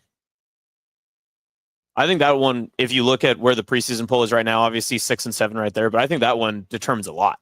If you look I at didn't it. realize that game was so early. So the stretch you're talking about is at Rutgers versus Indiana, at Wisconsin versus Penn State? I think you'll know a lot about Iowa in that 4-game stretch. You know what's funny? What if I kick out? I kind of don't sleep, man. They got to go to Piscataway. No, but I kind of like that, AJ. But here, listen. This is even so. This stretch is actually really tricky for Iowa because it's more than just starting at Rutgers and ending at Penn State. Because then you go Minnesota at home, and then you go Oregon at home, and then you've got at USC. Like, this is kind of a tricky schedule for them to navigate. Then you get Michigan State at home, depending on... I mean, they're good at Kinnick. Yeah. We do know that. But 2 of those games at Kinnick you've got Oregon and Penn State. Mm-hmm. So that kind of... we know, like, that was the kills Barkley jump game, but we know Iowa will play Penn State tough in Iowa City. Would you be shocked if Iowa splits Is that what home Josie Jewell games? showed out? Or Yes. was that camp? Yeah. Yeah. Would you be shocked if Iowa splits Penn State and Oregon both at home? I would be shocked, yeah. I don't think they're winning both those games. Or I don't think they're winning one of those games. I think that's 0-2 for them. I agree. It should be 0-2, but I wouldn't be shocked if they get one of them. I mean, it depends on what you mean by shocked. Shock means shock, man. Don't read into it. So the game goes final, and you're like, hands are over your head. You're like, I can't believe that happened. I would not be shocked. Yeah. I wouldn't be shocked if Penn State lost at Iowa City. I'd agree with that. How do you not like Penn State? It's not that I don't like Penn State. I just said that I think Iowa's going 0-2 there, but stylistically, I think Iowa matches up better with Penn State. Well, this is going to be a heck of a season. I'm just saying it's like 7-game stretch at Rutgers. Yeah, but I think you're not downplaying Iowa City. You're looking at the opponent. Yes, I am. Okay, because they're really good at home. I get that, but Oregon and Penn State are 2 of the top 3 teams in the league according to the preseason poll. So I think they beat Indiana at home.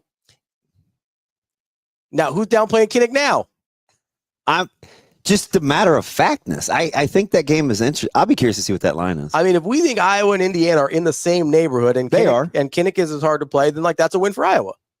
Like, that needs to be a win for Iowa, right? Like, that's the only thing I'm doing here. It's a game they've got to win. Yeah. So then you've got at Wisconsin. That's going to be tough. Like, isn't it? Camp Randall's not a super fun place to play. No, and their schedule is so bad. And Fickle's coaching for his life. So I don't know what that looks like by mid-October. If Fickle's, I assume Fickle's still the coach at that point. I don't think it'll fall off that early. But then Penn State home. I think they beat Minnesota at home. Teams that are about the same, man. You give it to the Kinnick nod there. But Oregon at home is probably a loss. Then at USC, I think at USC is probably a loss. That's a tough place to go. Like, that's a tough road trip. I mean, it's not necessarily as tough to play as some of these other places. That's a tough road trip, though. Yeah, the Iowa or the Washington thing, and I'm not usually an AJ guy during the show, but I'm kind of nodding a couple of times through this segment. You had Washington at 5, is that right, Austin? Yes, yeah. and then Nebraska 6. But I had them as tied, but yeah. Seems high for Washington. Five seems high. It does. Kinda. But not by a ton. And again, so I'm picking nits here, right? Because if I think there's a 1-game separation between 5 and 9, then for me to say well, I think their ceiling is 6, then what am I really saying here, right? Like, so to Austin's point, if he's got Nebraska and Washington tied for kind of that 5th spot and it goes on a tiebreaker, then essentially they have the same record. I think in Washington's, the reason why is the first 6 conference games for Washington, I think there's one almost for sure loss. The rest I think are pushes because of either who they have at home and who they're playing, or basically just where they're who they're competing against. Because I'm not high in Michigan. I think they can go into Michigan and win. I think the Ohio State conference opener is a loss. They should be able to beat Maryland no matter where. They can beat Rutgers at home. They can beat Illinois at home, and they can beat Wisconsin on the road. Wisconsin on the road is going to be tough. Now, but by that point on November 8th, Wisconsin at Camp Randall. So we have no idea what Wisconsin season looks like at that point. Yeah, that's the tricky part. Well, if you look at their schedule, you should get a fairly decent handle on it early. Yes. Right. But by November, sitting here today on November 8th, we have no idea what Wisconsin is. No. But we just know that they got a tough schedule. Illinois at home, I think, is harder than maybe Illinois at going to Washington. I think a little harder than we're giving it credit for. I think going at Ann Arbor is probably a little harder than we're giving it credit for. So I don't know what to do. Washington's got a lot of coin flip games on their schedule. They could go either way, and it depends on how good Damon Williams is. Don't disagree that they're coin flip. I just lean the Washington. Yeah, no, that's fine. I mean, I get it. Who are you looking forward to? Who is there anything you want me to grab tomorrow at Media Days? Ooh, I think Illinois will be interesting. Yeah, I think Bielema's gonna have a lot to say. I would like you to ask. You think is his wife coming for old time's sake? I would like maybe living out there in that Vegas life. Sorry, matter. You know, it's good times out there. I would like you to ask Bielema about the SEC posturing. You guys, do you want me to rewind to 2018 meltdowns? Austin, from the get-go, he was still just a pup in 2018. I said, listen, you better get some uniformity. you better understand what the criteria is to come to the dinner party. Those meltdowns were... Stop letting anybody in the party without any dress codes. And you don't like college sports. I just want more football, more teams. Then I heard this argument that in 5 years, the more teams you add in, the more balance that there'll be in college football. And I was like, oh, really? I can't wait to see how this unfolds. And here we are back to schedule talk. Schedule talk all the time. We love schedule talk. 7 years later. How you feel about that? I feel like you should ask our guy Bert how he feels about the SEC posturing. I'm kind of rocking with Bert's pastel hat, though. I like that. I think that's I don't think that's Bert. Oh, talking about Bielema? I think that's Brock. Oh. Bert, Brock, one of those bees. Like gold jacket, green jacket. Who gives it? I'm definitely not calling Bielema Bert. I know that. Fair enough. Fair enough. I mean, is that cool? DB will be at Big Ten Media Days with Illinois, Indiana, Maryland, Nebraska, Ohio State, and Rutgers. There you go. My guy's not on until 2:30 Pacific time. Rule? Yeah. Give you a little time to chat with him. Now we'll see. No? You don't want to talk to him? Yeah. You don't want to talk to that guy? I'll shoot the breeze.